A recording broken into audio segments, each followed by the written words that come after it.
Túlio. Minha gente, meu boa tarde. Hoje nós temos aí o zoom mnemônico.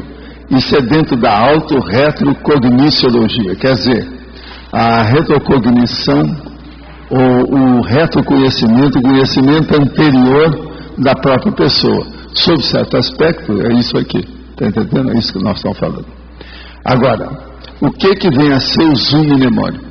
É o efeito retrospectivo de aproximação ou afloramento de determinada lembrança nítida, até nos mínimos detalhes, de cena ou episódio vivenciado no passado recente ou remoto desta vida humana ou de alguma retrovida intrafísica ou intermissiva da consim, quando hipermnemônica, ocorrendo ao modo de pensamento do segmento pontual, relevante e alijado nos refólhos da memória. Então a pessoa pensa dentro da lembrança dela aquilo que é importante e faz uma, vamos dizer, uma cosmovisão do detalhe, da lembrança, do engrama. Então isso aí pesa na balança da vida da pessoa. Esse zoom mnemônico, quanto mais a consciência funciona e atua com o parapsiquismo, mais ela faz isso, seja espontaneamente, seja através dos fenômenos, seja através das vivências. Agora, o zoom mnemônico nominativo, quer dizer, dos nomes, o zoom mnemônico numeral, o zoom mnemônico ideológico, o zoom mnemônico catalítico. Esse aqui, por exemplo, é uma das coisas mais sérias que tem. Que a hora que uma pessoa lembra uma pequena lembrança, que desencadeia episódios que vão dar depois um verdadeiro cenário do processo e a historiografia daquele assunto, principalmente com referência àquela época.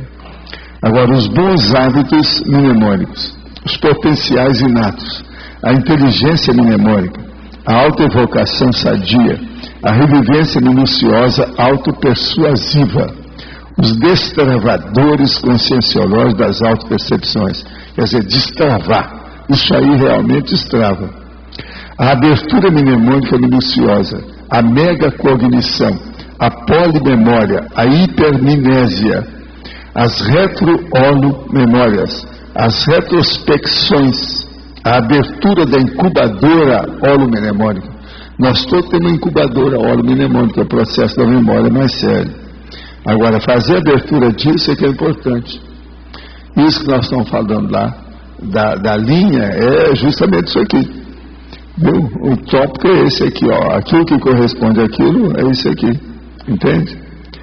A abertura da incubadora holomnemônica, a catarse mnemônica circunscrita, a recuperação de engramas, o resgate da lembrança pragmática, os vínculos mnemônicos pontuais. E por aí a coisa segue. Eu li só a metade aí da fatologia para dar uma noção. No fim nós falamos, ao modo do extrapolacionismo parapsíquico avançado, o zoom mnemônico, quando para fenômeno pré-cosmo conscienciológico, quer dizer, antes da cosmovisão grande da consciência, que é a cosmoconsciência, ele pode impor mudanças completas na vida da consciência lúcida. Você já vivenciou algum episódio interpretável, logicamente, como zoom mnemônico? Quais os efeitos deixados pela vivência?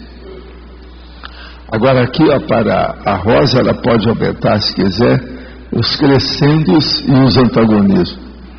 Esse é o verbete 1071, tem 3 páginas, 40 logias e 8 máximos. Eu não sei se vocês vão confirmar, você vê, mas pelo menos a gente já deu uma ideia que ele está dentro da média nossa, né? Agora aqui eu tenho aqui umas perguntas. Estive lendo a respeito da glândula pineal e fiquei surpreso ao saber que a maioria dos adultos tem essa glândula calcificada. Pergunta, a calcificação da epífise glândula pineal pode ser um impedimento para o desenvolvimento do parapsiquismo? Olha, isso existe aí uma hipótese desde o século XIX sobre isso. O que poderia se fazer em termos físicos e conscienciais para impedir essa calcificação? Isso é muito fácil. É usar o parapsiquismo, usar o tempo todo. Parapsiquismo, mexer com o processo, principalmente do ponto de vista do sensoriamento do ambiente, o processo de energia, mexer com o estado vibracional, isso ajuda.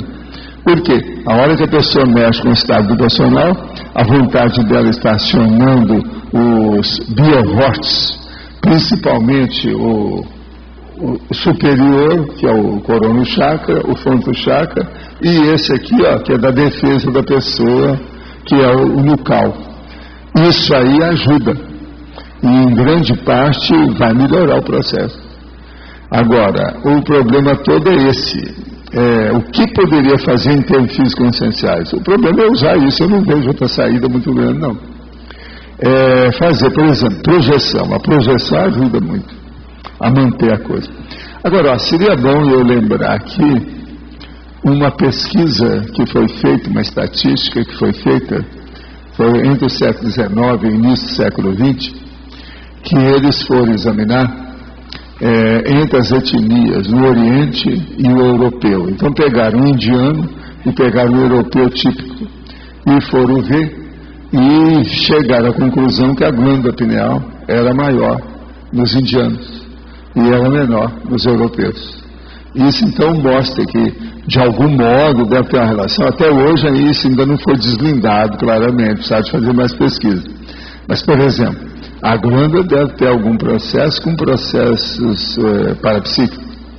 Agora veja bem, ela deve funcionar mais quando tem racionalidade dentro desse parapsiquismo.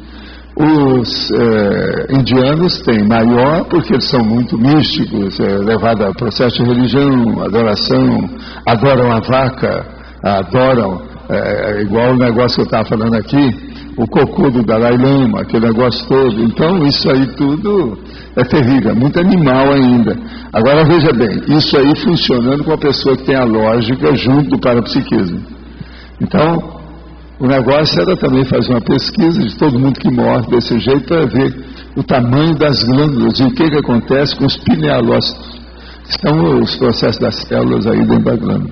Isso ainda não foi feito direito, não. Muita gente fala nisso, roda em cima disso, mas ainda não tem muito assunto, não. E para mim, essas coisas vão ficar mais claras com a neurociência, que agora está avançando mais com isso, né? Estou sentindo muita sede nos últimos dias de internet, quase não consigo contato com os amparadores. Fui viajar uns dias e senti muitas dificuldades. Desde então não tenho conseguido o mesmo foco de antes. O que posso fazer para melhorar? O problema é se preparar mais para a sessão da internet. Prepare-se mais, fique mais tranquilo, exteriorize a energia, use o estado vibracional, é a melhor coisa que você faz.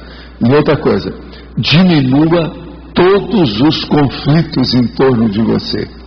Tudo que seja conflitivo você deve diminuir, porque assim não vai ter muita chance de haver assédio. Então corta tudo quanto é conflito. Todos os assuntos, por exemplo, que forem conflitivos, deixa para daí 3 dias. Isso aí ajuda muito, que é o alívio para a autodefesa. É uma preparação de autodefesa, no caso. É uma saída. Estrangeirismologia, o upgrade do follow-up, significa atualização do acompanhamento quanto à assistência realizada? Sim, é isso mesmo, muito bem, você pensou direito, traduziu bem tudo que a gente falou. Gente, eu tenho aqui uma reportagem que saiu na revista Piauí, aquela que é cheia de rolo, cheia de 9 horas, é sobre o redescobrimento da América. Como um dos intelectuais mais festejados da atualidade, solucionou em 11 segundos o teorema moral que há 5 anos divide os Estados Unidos. O problema todo é o seguinte, o nosso amigo que está defendendo muito agora os processos do materialismo e contra o problema da religião, ele é o Christopher Hitchens, que tem livro, nós já falamos nele aqui, etc. Ele está na onda, ele está na ponta. Ele se submeteu a uma sessão de tortura das tais que eles fazem, por exemplo, no Guantánamo, que os americanos fazem com os prisioneiros, para ver como é que é. E ele expõe o negócio todo.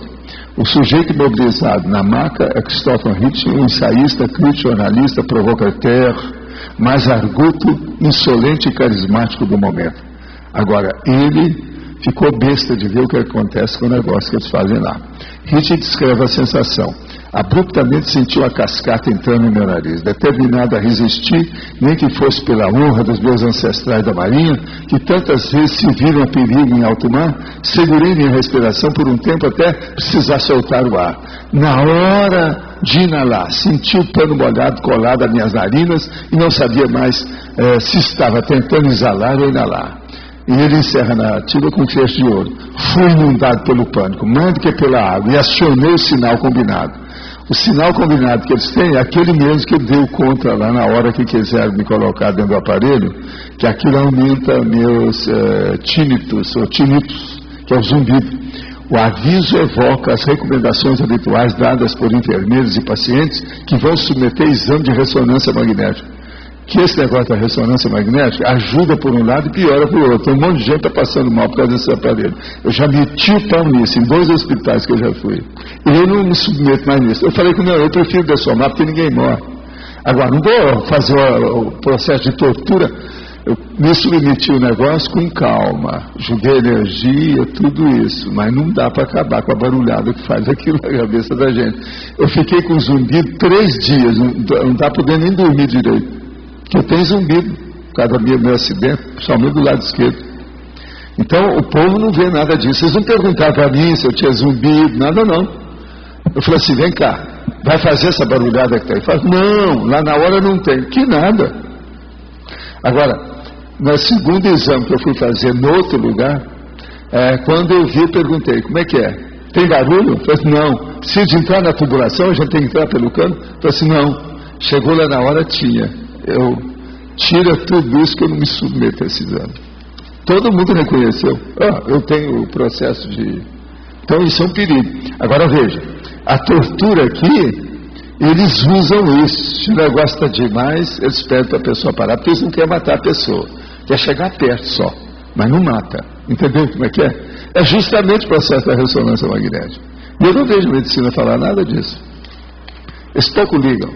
Se o negócio deu mais ou menos bem, que deixa, um pouquinho pode sair pela diurese e tal, está entendendo? Agora, para mim, muita gente está passando mal com isso aí. Agora, o negócio que ele fez, que ele chegou ao pânico, tinha passado exatamente 11 segundos, mais nada. Desde então, relata o Hitching em seu artigo confessional, acordo à noite tentando afastar lençóis e coberta do meu rosto, enquanto faço qualquer coisa que me deixa sem fôlego, me vejo lutando com o ar em meio a uma horrível sensação de sufocamento e claustrofobia. O negócio da claustrofobia, realmente dá. Agora o meu negócio é não sentir isso, porque comecei a ficar lúcido e mexer com energia, mas não dá para tapar a barulhada que deu o meu problema. Agora, isso aqui, o redescobrimento da América, é como um dos intelectuais mais festejados, que é o Hitching da atualidade, solucionou em 11 segundos o teorema moral, que é aquele negócio, faz ou não faz essa tortura em cima dos prisioneiros? O Bush autorizou a tortura, vocês sabem disso, né? Eles continuam fazendo. Por isso que agora o Obama quer fechar o negócio todo lá. Agora, se isso acontecer, vamos ver o que dá. Agora, outra coisa aqui, aqui está falando. Há 5 anos mudou-se com armas e bagagem para a direita, passou a defender a inversão e ocupação do Iraque. Bastaram 11 segundos para ele descobrir um dos seus desdobramentos práticos. Então ele viu esse negócio todo aí, esse hit. Se alguém quiser ver, o assunto aqui é sério, em matéria de problema dos Estados Unidos. Agora, outra coisa que eu queria falar para vocês é o seguinte. Vocês viram que eu falei o negócio da chuva, choveu logo, né? E mudou o tempo. Eu não sabia que ia mudar o tempo. Agora, eu só quero avisar que eu vi uma correção de formiga hoje muito grande. Mostra que ainda vai chover mais, tá? Quando tem aquele monte de formiga, é um aviso. Geralmente vai ter mais chuva. De modo que vocês se preparam, quem não trouxe guarda-chuva pode ficar aí dentro antes de sair, se tiver qualquer coisa. Agora eu estou esperando aquela chuva grande. Eu para mim não estou chegando, eles estão com medo que você está aí. Você segura a barra. Agora, gente, sobre o zoom mnemônico, então, como é que nós estamos? Professor, aqui. Onde? O senhor falou sobre o zoom mnemônico catalítico, né? Como você conseguiu um zoom desse? Né? Como é que você promove o zoom catalítico é o seguinte, a hora que a pessoa começa a lembrar, mas ela lembra, por exemplo, um ponto-chave. uma cena, por exemplo, específica. Tem gente que às vezes tem até essa cena de um ponto de vista recorrente. Aquilo vai e volta, mais ou menos a mesma. Agora, isso às vezes é catalítico para fazer a pessoa lembrar de tudo que houve antes e aquilo vai repercutir na vida dela. Isso às vezes melhora o processo evolutivo, a proex dela, o encaminhamento, a mudança de roteiro da vida dela. É por isso que eu falo que o Zoom às vezes é catalítico. Mas no caso aí, só se você tiver uma lembrança recorrente ou você tem como fazer de outra forma? Não, o jeito da pessoa trabalhar com o processo mnemônico. Para ter esse processo do Zoom, a pessoa tem que ter uma memória mais ou menos boa. Não pode ser uma memória medíocre ou abaixo da média, como a maioria tem, que não lembra de nada. Você pergunta o que a pessoa comeu anteontem, às 11 horas da manhã, não lembra. Isso então é terrível. Essa memória recente mostra que a memória isso é a hipomnésia. Não é a amnésia, hipo, quer dizer, diminuiu. Então, com isso aí, a pessoa não pode ter Zoom mnemônico, coisa nenhuma, porque às vezes não lembra nem dessa vida aí, 5 anos, alguma coisa. O problema é a fixação. Agora, para isso, nós temos que ter concentração mental e atenção. Entende? E a atenção vai chegar num ponto que a pessoa vai ter atenção dividida.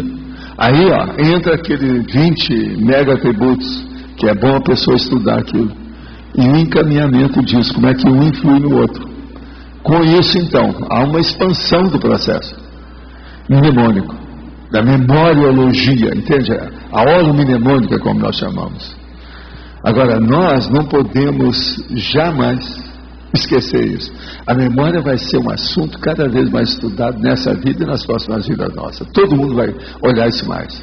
Sem memória não há personalidade. Você perde a sua personalidade. Você vira um vegetal, uma coisa, presta atenção, uma coisa, você deixa de ser consciência. Então o processo de memória tem que ser levado. Agora, por isso que eu estudo muito, falo muito nesse processo da holomnemônica, entende? Com a situação toda. Aqui mesmo a gente fala de outras coisas mais, que é a holomnemônica, a holomemoriologia, a automnemônica, entende? A holobiografologia, tudo isso está dentro do processo. Ok. E essa questão que tem em relação com a autoevocação sadia, como é que você faz a autoevocação sadia? A autoevocação sadia depende o que é. A primeira coisa, ela tem que ser sadia. Porque senão você está fazendo evocação de assediador, vai criar problema para você.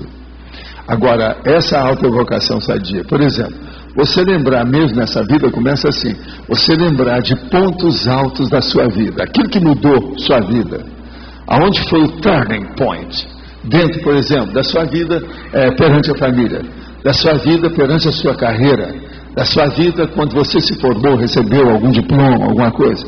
Então, lembrar daquilo e quais foram os pontos que aquilo, vamos dizer, criou. Você está entendendo? Repercussão e ressonância na sua vida até hoje. Com isso, você vai fazer a interação com as coisas depois que você lembrar de coisas do passado. Agora, o problema da retrocognição começa a vir, a hora que começa, você não sabe colocar aquilo. Tem pessoa que fica totalmente desgovernada e desorientada. Com o passar do tempo, ela tem que olhar com calma para ver. Uma outra coisa, no início, isso aí é bom a gente sempre falar, a pessoa que tem retrocognição inicial, pode ser até uma retrocognição assim, saudável, aprazível, confortável, agradável, entende? Mas ela fica, eu não lembro de ter acontecido nada disso, como é que eu preciso? Então tem um assediador comigo? Então ela fica pensando, se aquilo é um assediador ou não. A pessoa vai ver se é um assediador ou se é um amparador, se aquilo é agradável, se as consequências são boas, se tudo que você está lembrando, o objetivo é sadio. Então as pessoas às vezes misturam tudo e elas às vezes fazem invocação do assediador. E outra coisa, às vezes quem desencadeou o problema foi ela junto com o amparador. Outra coisa, de modo geral aqui, a turma precisa saber disso porque tem um monte de gente praticando a TENEPS. A TENEPS desencadeia esse fenômeno de uma maneira, vamos dizer, sutil, mas na base de extrapolacionismo. Quando você vê, você está vivendo aquilo. Quando você menos espera, você está lá dentro. Você já é protagonista do assunto. Você está entendendo como é que é do fenômeno? Então, por isso que o zoom mnemônico aqui que eu estou falando é importante. Agora, hoje eu estou usando essa expressão zoom mnemônico, porque está na moda, né? Devido ao computador, aquele negócio de ver, colocar o zoom exatamente, porque antigamente era só na cinematografia, hoje não. O zoom coloca na tela, não, olha aí, agora vem cá, aperta isso aqui, aumenta isso, blá blá blá blá, aquela história. Então, está na moda. Eu usei muito o zoom para fazer filmagens na década de 50, 60, aquela coisa toda. Já havia um certo zoom, aquilo depois ampliou demais. Agora hoje não, eles querem ver o detalhe. E outra coisa, isso desenvolveu muito, houve um aperfeiçoamento tecnológico devido à criminologia, você sabe, né? Que eles precisavam saber o processo através de fotos. É tanto que eles usam isso nesses, todos esses seriados sobre criminologia, inclusive até no Monk, aqueles outros de Lei e Ordem. O Lei e Ordem é totalmente psicótico. Eles fazem a filmagem, que é uma filmagem que é condenada. Eu estudei isso em Hollywood, que tem movimento, toda cena tem movimento demais com um monte de gente. Observa lá, Lei e Ordem, é uma coisa. Eu quero até falar uma hora disso lá, com o chefe lá que conhece. Lei e Ordem. Você vai ver que as cenas são tudo psicóticas. O negócio é assim, ó, esferilhar. Aquilo faz mal para a pessoa. Quem? É o Meré também. Não, eu não vejo os filmes dele. Não, eu não vejo. Olha, que vocês vejam todos os filmes brasileiros, mas esse aí eu não vejo, eu não sou obrigado, né? Eu não fui ver. É esse que fez os negócios também daquele troço de crime do cara lá, não sei o quê. Tem esse também, eu também não vi. Pois então, não dá. Veja bem, Cidade de Deus, eu lembro do Dom Helder, naquele negócio todo, eu fazia minhas assistência nas favelas do Rio, trabalhava lá, e eu vi quando foi criado isso aí, não dá certo, eu meti o pau na ocasião. Por exemplo.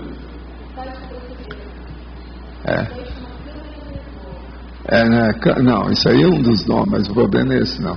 Eles põem um nome muito bonito, nunca vão falar isso aí. Agora, o processo todo lá, o Lei e Ordem é pior que tem, é pior que esse, pelo seguinte: observa o tanto de personagens que eles colocam simultaneamente. E outra coisa, eles fazem a inter-relação das cenas. Às vezes, falando, tem 3 ou 4 falando simultaneamente. Você tem que ver onde é que você fixa. Aquilo tudo é errado. Isso aí eu vi, a gente já condenava isso quando eu vi essas coisas em Hollywood na década de 60. Agora aqui, no verbete sobre o zoom mnemônico, segunda página, penúltima e última linha de masculinologia e feminologia, qual a diferença entre mnemonista e mnemosomatista, ticista? O processo todo dizendo, mnemonista é a pessoa que publicamente ele faz, por exemplo, aquele negócio, tapa os olhos e a pessoa vê, qual o objeto que tem aqui? Aí o cara fala, esse aqui é o mnemonista, está entendendo? É o cara que é o vidente, tem um monte de nome para isso aí. Então é o cara que explora, sabe, a ignorância do público a respeito disso para ganhar dinheiro. Agora, o mnemosomaticista é aquele que tem o processo mais técnico, vendo o problema da somática, do corpo humano. Então a situação é um pouquinho diferente uma da outra. Agora, a mnemonista, isso tem muita gente que já usa essa expressão muito antiga. Esse outro aí não, esse aí é dos nossos. O professor poderia explicar mais sobre o cosmocognitário, um presente da estrangeirismologia? Cosmocognitário é o processo de você arranjar o local aonde você possa raciocinar de uma maneira mais ampla, expandir o seu processo dentro do cosmo pensene. Então é um local dedicado ao cosmo pensene. Tem gente, meus amigos meus, que já fizeram algum lugar desse, dentro de um andar alto que a pessoa possa ter como se fosse um mirante, para ela ter uma visão cosmorâmica da área toda que ela tem. Com isso, então, dá o cosmo cognitário. Agora, para nós, a coisa mais séria é pensar, por exemplo, do tipo que tem os planetários. Só que tem de uma maneira estelar, grandona, para a pessoa começar a pensar do ponto de vista do espaço cósmico. E ela pensar, então, na extrafisicalidade, a multicondição da história, a multidimensão da história. É isso aí que nós chamamos de cosmo cognitário. Nós ainda não fizemos nenhum cosmo cognitário do jeito que precisava fazer. Você teria que estudar bem para ver como é que fica, né? Que é um bom laboratório isso aí. Dos 20 mega-atributos propulsores da evolução, quais são os mais prioritários? Os 20. Existe uma ordenação funcional prioritária entre eles? Olha, isso aí depende. Tem gente que coloca na ordem alfabética, outro coloca na ordem funcional, depende do que é. Agora, esses 20 mega-atributos, isso é para começar. Nós temos muito mais do que isso. Outra coisa, eu já falei aqui várias vezes, ninguém sabe quais são os atributos que o serenão tem. Então, e aquilo ali é só para início do começo do princípio. É aquela minha expressão que eu falo, que os teletertulianos não estão muito acostumados.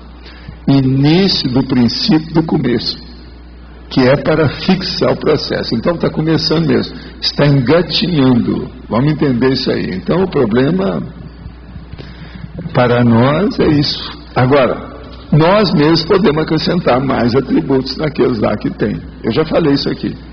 Os atributos, eles também não podem ser esquecidos e deve fazer uma associação de ideias junto com os fenômenos parapsíquicos e junto também com as sensações do corpo, para ver o sentido do corpo, sensações e o processo do parapsiquismo. Um dia desse eu falei nas 3 coisas aqui com calma. Agora, esses 20 mega-atributos nós colocamos para a pessoa fazer a junção dessas condições dela e ver o que é que se manifesta melhor dentro do micro-universo consciencial dela. Com isso, ela pode se desenvolver mais rápido, se ela fizer a identificação dos seus skills, dos seus potenciais, do seu perfil, do seu talento, do seu dom. Agora, então, veja, nós aqui, quantos verbetes nós já temos nesses mais de 1000 que a gente já soltou aí para vocês, do ponto de vista de identificação dos nossos potenciais. Existem dezenas deles, de tudo quanto é jeito, você sabe disso. Vocês estão usando muito deles aí na Apex. Outra coisa, a conscienciometria, a Cons também está usando muito isso.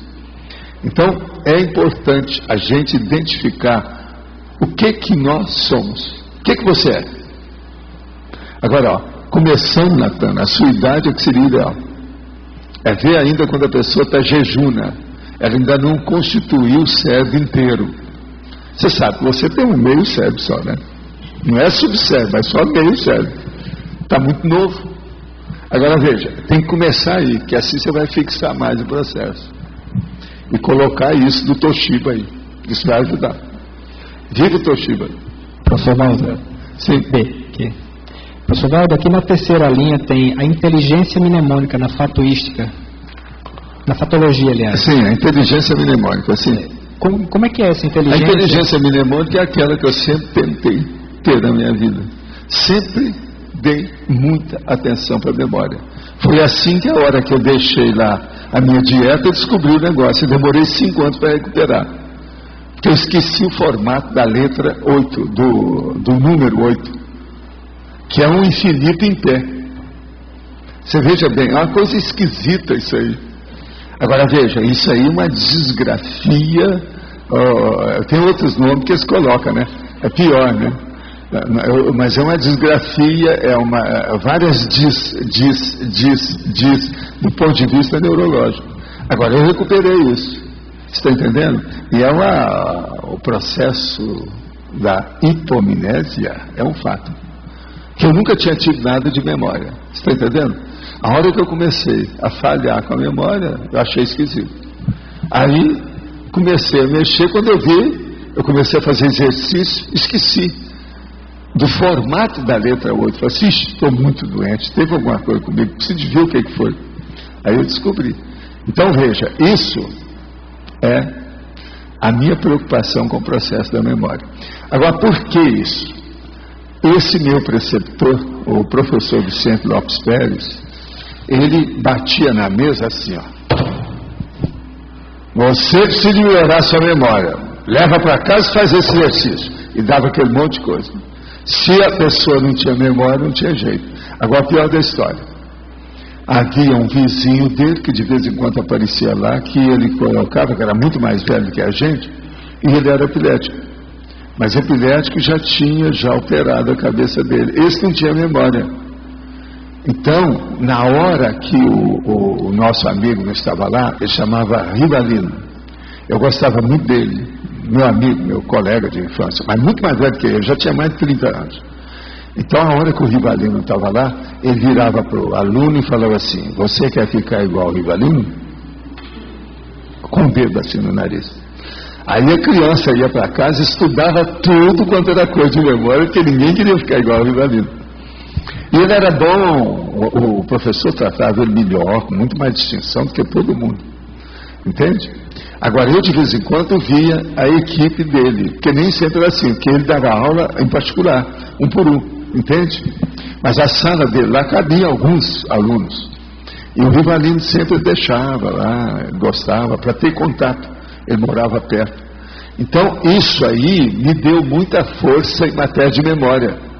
Quando eu fui, por exemplo, para o ginásio, eu falava nesse negócio de memória, ninguém dava valor para isso. A meninada, professor, ninguém ligava para esse negócio. Eu falava assim: não, é preciso ter memória para você guardar, tem que decorar muita coisa. Naquela ocasião, se falava muito, tem que decorar os nomes, tem que decorar as datas. Você tem que ter memória, é muito importante para ficar só nisso. Mas ninguém dava muita atenção para isso, não. Nem se falava em qualquer técnica de guardar ou de ler, uma leitura constante, não se falava nada disso. Agora, eu levei a consideração por causa do Rivalino e o Vicente Lopes Pérez. Entendeu? Professor, então, essa inteligência mnemônica, ela tem relação com cuidado referente ao cultivo da memória. É você carregar a memória como se estivesse carregando ovos. Ela é importantíssima porque a sua consciência está ali. Ela representa a sua lucidez. Uma pessoa sem memória, que eu falei, vira um vegetal. Ela desaparece. Ela desiste de viver, de se pronunciar, de se manifestar. Não há ligação. Existe até uns estudos da memória hoje, da neurocirurgia, que o povo fez, e aquilo foi exaltado e enfatizado para dar impacto para o povo, dar valor para a memória. Que é aquela pessoa que você vai 10 vezes encontrar com ela, ela te cumprimenta como se fosse a primeira vez. Isso no mesmo dia. Ela não tem retenção de memória recente, mas é imediata, de minutos. Então, por exemplo, você vai lá e eles apresentam, muita satisfação, tal. E ele pode falar, até repetir seu nome. Ô Luiz, está certo, Luiz. Muita satisfação. Vai embora. 20 minutos depois você chega e cumprimenta. Ah, sim. Então, como é seu nome? Ah, Luiz. Ah, Luiz, muita satisfação. Agora, isso pode acontecer no mesmo dia 20 vezes. Ele não lembra de nada. Então, o processo da memória recente, isso aí é uma das coisas que dão mais impacto em matéria de paciente e estudo da memória. E outra coisa, isso ocorre mesmo. A hora que corta determinadas ligações lá, que hoje a neurociência já sabe bem quais são, isso não tem jeito. Faltou aquilo que o povo fala, faltou parafuso, mas aí não faltou parafuso.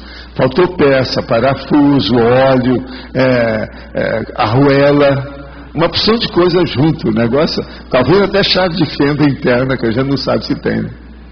Nunca se sabe. Professor, aqui.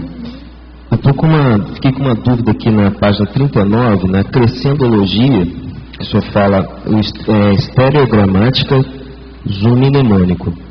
Sim. Né? Na verdade, essa estereogramática seria uma imagem. Isso aí eu tenho experiência minha. Eu não sei dos outros, mas eu já estudei muito estereograma. Entendeu? Estereograma, isso eu teria que mostrar para você. Como é que é? Eu teria que levar lá no meu banheiro, que às vezes no banheiro eu tenho lá um carpete especial, que é o melhor que eu já achei até hoje. Então, por exemplo, eu sei se eu estou cansado ou não pelo estereograma. Eu chego e vejo, se eu estiver a meio metro, eu estou mais cansado. Se eu olhar e eu estiver a 1 metro, entende? Eu estou com a corda toda. Agora, às vezes o negócio afunda, aí eu falo assim, já estou quase desconcedido. Pelo estereograma eu sei. Agora veja, o que tem oftalmologia que vê com a vidência? Lá no fundo não tem nada. Mas se você mexer, sempre vai ter. Esse tapete, esse aqui? Não, esse aqui não é o ideal. Não. O ideal era do estilo que eu tenho. Aquilo é o ideal. Outra coisa, nós temos uma biblioteca, porque eu arranjei tudo quanto foi livro sobre estereograma quando isso ficou na moda. Tem uma porção de álbum disso lá na biblioteca, é só pegar para ver. Agora, a pessoa com estereograma, ela tem que estudar. mesmo a pessoa que chegou e olhou de cara, tem jeito de aperfeiçoar o modo de olhar, entendeu? Agora, eu sou capaz de qualquer coisa, eu sou capaz de trazer para perto ou para longe, que o estereograma é isso. Agora, na questão aqui, a visão estereogramática e o zoom mnemônico, uma pessoa vai entender mais o zoom mnemônico se ela estudar o estereograma, entende? Que é um problema físico e o outro totalmente intraconsciencial, parapsíquico. Mas, por exemplo, assim, na definição... Você sabe o que é estereograma direito, não sabe? Você já viu os álbuns, né? Você vê aquilo com facilidade? Não. Então tá danado, você tem que estudar isso. Agora, vamos pegar lá os álbuns, você traz que eu mostro a você até quais são os bons, etc. Quando eu estiver lá, pega lá na holoteca, leva lá no Holocico, quando eu tiver, que eu te dou as dicas. Mas, por exemplo, temos um monte de álbum lá. Do ponto de vista da retrocognição, né, que eu já fiz alguns laboratórios da retrocognição. Às vezes a gente tem uma imagem retrocognitiva de um passado e que essa imagem não é real. Às vezes, até pode ser o que o senhor estava dizendo, não sei, uma imagem patrocinada por um assediador ou alguma consciência. Não, tudo isso pode, mas agora veja, raramente você vai pegar uma coisa totalmente irreal. Alguma conotação de realidade sempre vai ter. Porque se não achar em você isso, ela não funciona. Aquilo não se corporifica. Ou pode até aparecer pela cabeça do outro, mas não pela sua. Sua consciência não vai detectar aquilo. Nós só detectamos aquilo que a gente já tem dentro. Então, isso aí é importante. Lembrar que irrealidade total nunca vai ser. Então, a partir disso, você vai ver que a alucinação aí tem. Mas também ela não é 100%. Você está entendendo? Estou entendendo. Então, olha bem essa expressão, alucinação com problema. E a irrealidade. Olha bem isso. Eu já escrevi isso. Eu entendi, assim, eu até gostaria que o senhor me corrigisse se eu estiver errado, velho. É como se o zoom mnemônico ele fizesse um refinamento dessa imagem, entende? Foi o que eu entendi, assim. É como se ele fosse fazer um refinamento. Você está vendo apenas um aspecto do zoom. Certo. A coisa mais séria não é isso. O zoom mnemônico é o seguinte: eu te dou um pingo d'água e você vai examinar o Oceano Pacífico. Acapite? Beleza. Eu dou um pingo d'água do Oceano Pacífico. Você vai examinar o oceano inteiro através daquele pingo d'água. O zoom permite isso. Ele vai, o negócio de lado. Só quer dizer que da síntese vai para análise. É mais ou menos isso a analogia. É o contrário, que é aquele negócio que nós falamos aqui. Você lembra da minha técnica? Como é que é? Você pega, faz análise. Aí você arranjou uma síntese. Aquela síntese vai ser o primeiro elemento da próxima análise. E por aí vai. Aquilo, ó, reação em cadeia. Entendi, já fiz. Agora veja, o zoom, em memória isso acontece, na clarividência isso acontece, na clarividência viajou isso acontece, no processo da geopolítica com respeito ao problema de panorama, você está entendendo? O problema de horizonte, que você sabe, não existe horizonte. Depois do horizonte existe outro. Horizonte é só um processo de falar, mas palpável não existe isso. Depois do horizonte sempre tem outro, entende? Como é que é? Isso é infinito ou indefinido. Agora, aí no caso, o zoom, você está começando a ver o que é, mas agora ó, é mais sofisticado do que isso. Outra coisa, presta atenção uma hora, pega um filme, se você tiver uma boa, pega uma dessas grandonas agora de plasma, televisão, e vê a hora que tem um filme que tem uma boa fotografia de fundo, de paisagem. E vê como é que é para você ver. Agora, coloca lá aquele worldwide. Você está entendendo? Que amplia tudo. Então, todo mundo que é magro fica gordo. Então, é bacana você levar, por exemplo, e colocar a pessoa que já é fortuna, você leva lá. Aí ela vira uma mostra. Pessoal, como é que você está? É um negócio terrível. Mas, veja, essa ampliação lá, você pode ver então os detalhes da situação. Isso aí é que eles gostam de falar sobre a alta definição, não é assim que eles chamam? Eu chamo isso de mega definição. Então você tem que pegar a mega definição e ir expandindo. O problema todo é esse. Agora, se olhar uma paisagem, já ajuda, já vai dar ideia disso. Eu estudei muito isso, esse foi um dos motivos que eu fui estudar um negócio de filme, essa coisa toda, você está entendendo? Devido ao meu problema de clarividência.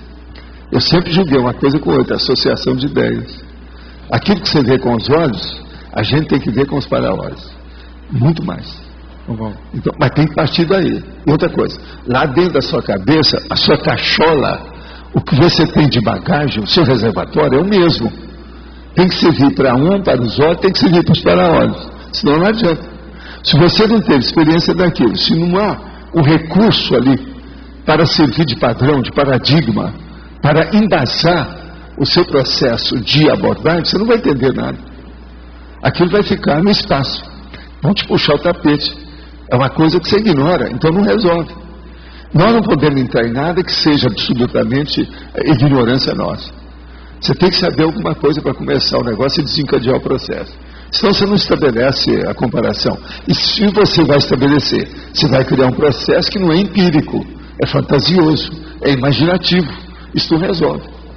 Eu não sei se eu estou expondo a situação do jeito que eu estou querendo expor para você. Eu acho que essa forma que o senhor está falando serve até como uma metodologia do colégio da paragenética que está estudando. Lógico, para você estudar. Eu acho que isso está sendo uma dica. Eu acho que se for estudar o Zoom, tem que ver processo de fotografia, de filmagem, e o problema da super definição hoje, você está entendendo? Dos monitores, telas, etc., essa coisa toda, para ver como é que é isso. E eu falo sempre no processo da mega definição. Que essa mega definição é que é sutil, é sofisticada, é aquilo que interessa.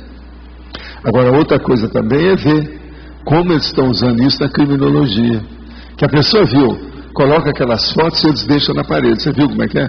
Aí, às vezes, eles levam aquilo para o computador, porque sempre tem. Ele fala assim, não, amplia aqui, amplia ali. Aí a pessoa viu, tem um pedaço de uma palavra que está ali. Ele vai ver onde é que foi tirada aquela fotografia.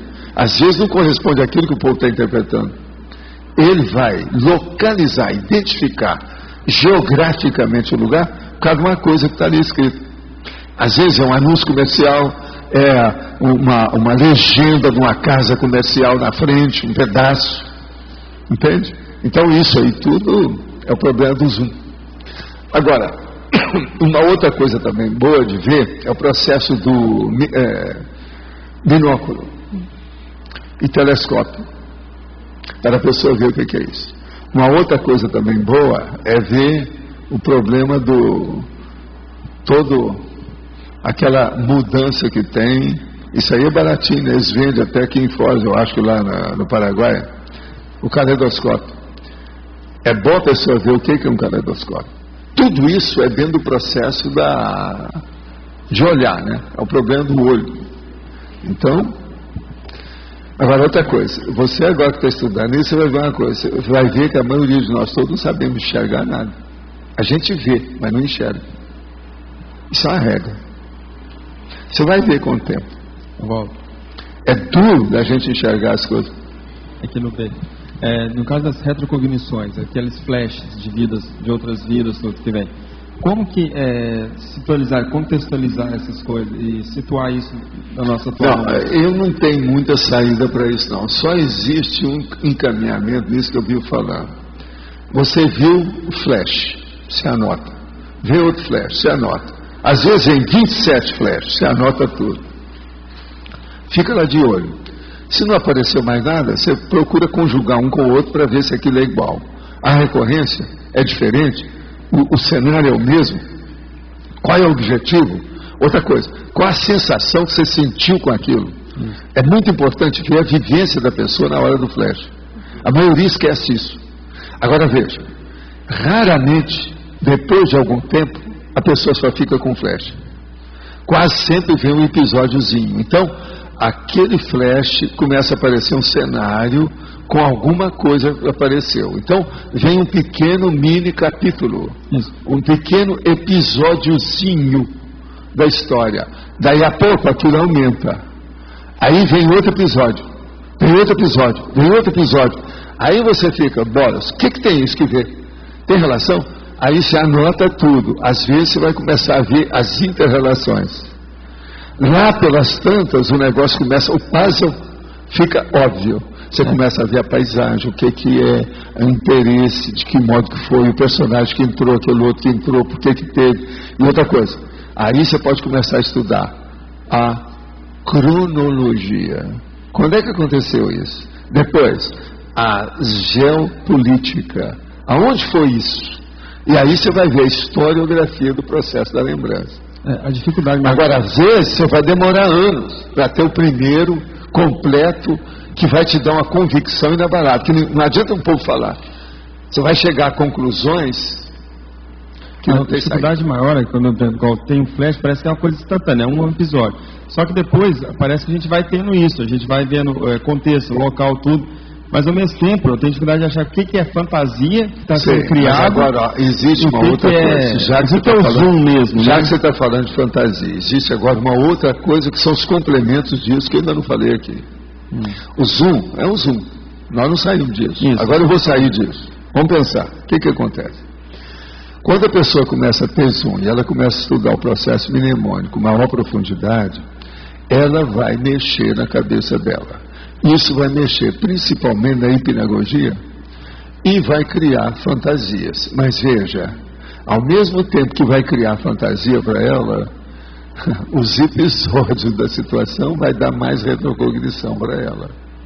Então a primeira coisa que você tem que ver, seria bom ler aquele capítulo da hipnagogia, do projeciologia, que eu escrevi com todos os detalhes que tem, para a pessoa descartar o que é e o que não é.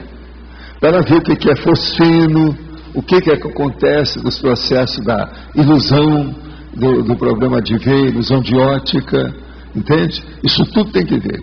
Eu tenho também verbete que eu trouxe com as relações de todo o processo de ilusão que existe. Que a ilusão tem ilusão de ótica, isso mesmo que nós estamos falando aí, no processo da estereoscopia, a lanterna mágica, você está entendendo? O problema do caleidoscópio, isso tudo a gente tem que colocar junto e saber as diferenças. Então por isso que eu falo, o processo da memória é complexo, e o problema da visão mais ainda. Qual é o maior sentido humano que nós temos no corpo? É a visão, é o mais complexo. E é o primeiro, é a base de tudo. Agora então veja, quando a pessoa começa a estudar isso, tem que aprofundar muito, e isso exige muito mais essência, exige muito mais conteúdo da história. Por isso que eu estou falando.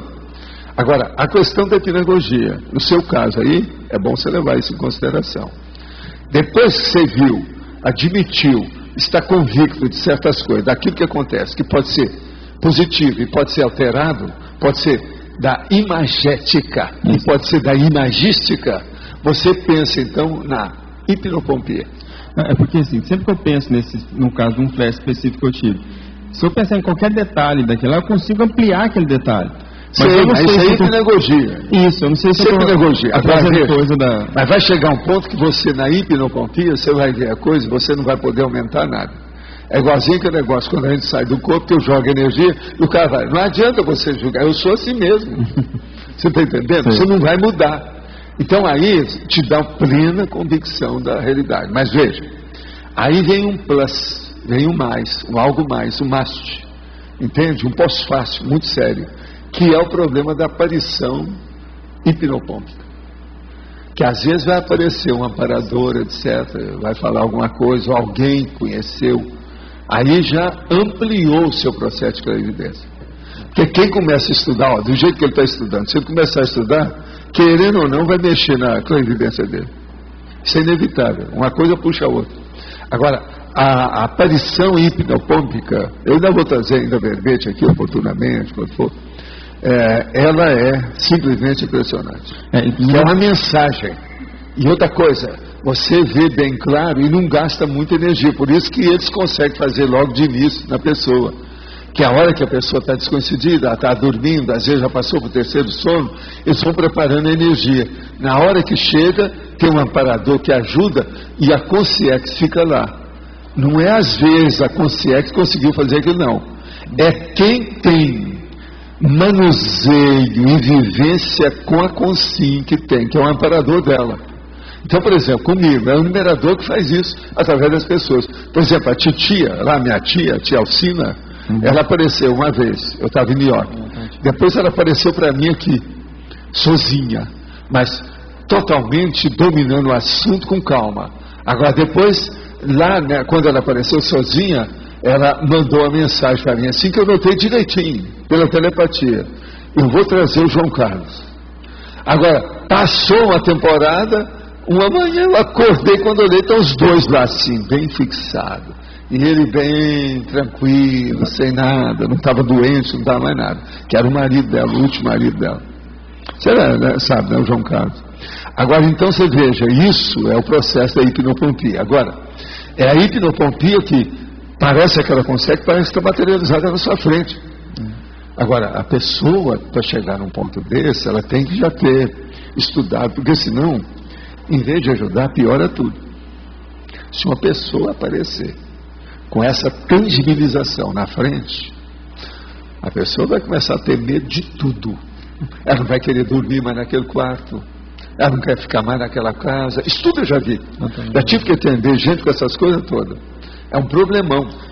Outra coisa, a pessoa aparece e às vezes dá uma mensagem, ela anota direitinho, como se fosse a linguagem de labial, entende? Então a pessoa fala, diz tudo, a pessoa interpreta tudo, ela está vendo o que é. Não tem jeito. E outra coisa, às vezes fala segredo que só a pessoa sabe, um negócio que ela escondeu, que não pode falar de jeito nenhum, que é um processo às vezes até emocional, bravo da família, aquilo é uma loucura. Então, isso tudo tem.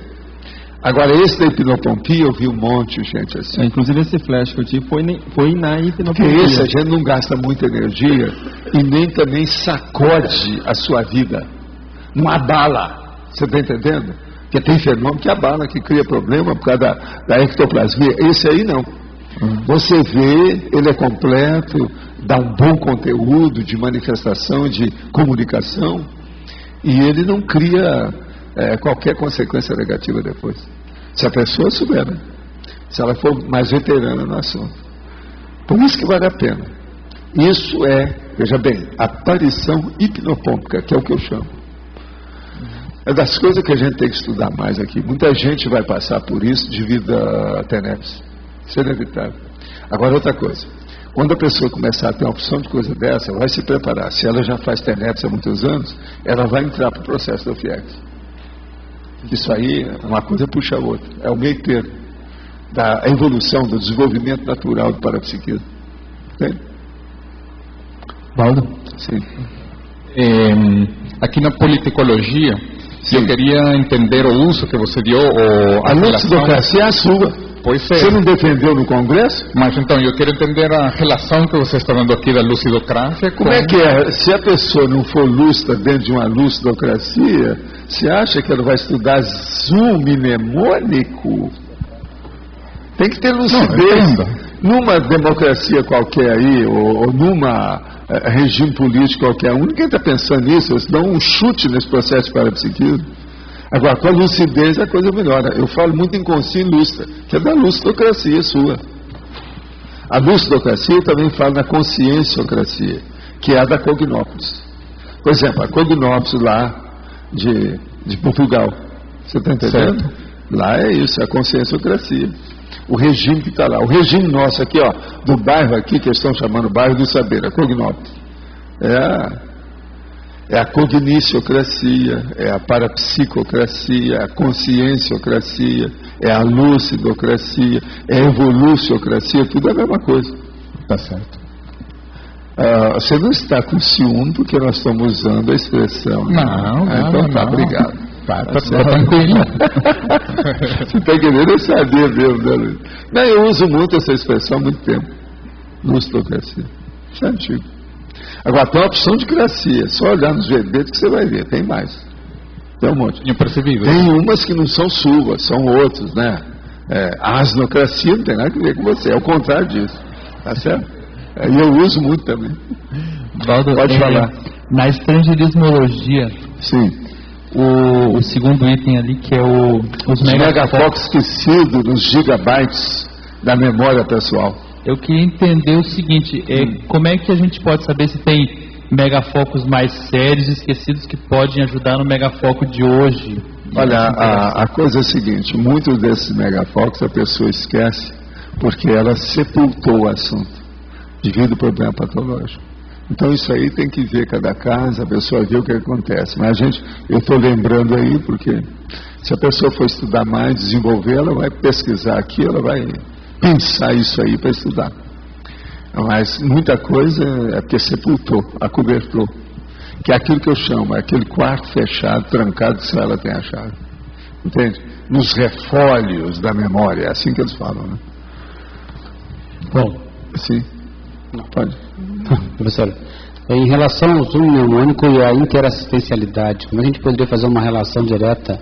Como é que você pode usar, de certa forma, o zoom mnemônico? Eu acho que o melhor para nós é ver dentro da TENEPS, quando as coisas ocorrem, que começa a fazer conotação com a vida da gente, o que você lembra. Porque a interassistencialidade da TENEPS sempre tem conotação com o tenepsista.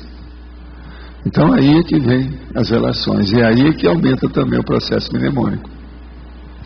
Então o problema é ver isso. Eu acho que para nós a coisa mais prática de abordagem seria a TENEPS. Olhar os fenômenos. Não, e anotar isso tudo, como eu falo. A pessoa vai vendo como é que ela vai.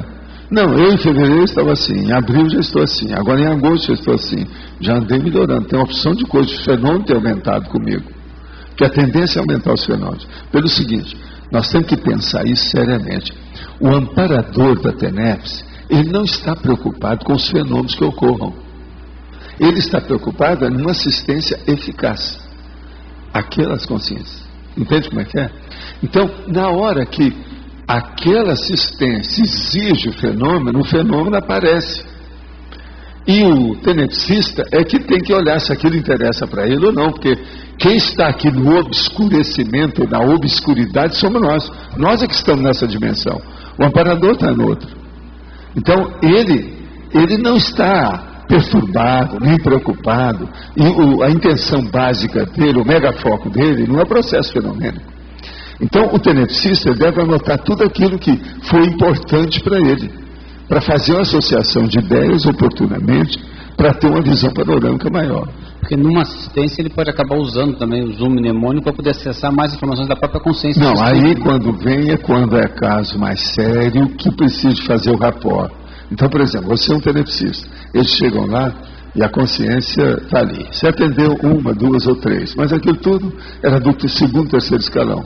Mas aí vem um, que é do primeiro escalão, que mexe com a série de consciência, então, de consciex. Então aquilo é importante, que você tenha um rapport maior para entender e você, às vezes, até ceder energia, melhorar aquela situação. Numa condição dessa, às vezes eles vão mexer no seu processo da memória com zoom para você localizar quem é aquela personalidade, por que é que foi. Olha lá no Projeções da Consciência que aparecia um menino e fazia isso comigo. O tal mal fazia isso demais comigo. Não, você tem que entrar aqui e ter contato com essa pessoa, lembrar bem quem era você e quem era ele. Senão não adianta. A minha mãe fez isso comigo e me pediu lá junto com a turma, quando ela fazia o negócio da simulação da vida humana. Então, eu lembro que tinha um cara que esse eu não pude esquecer, porque a hora que eu comecei a ter a lembrança, aquilo ficou comigo vários dias.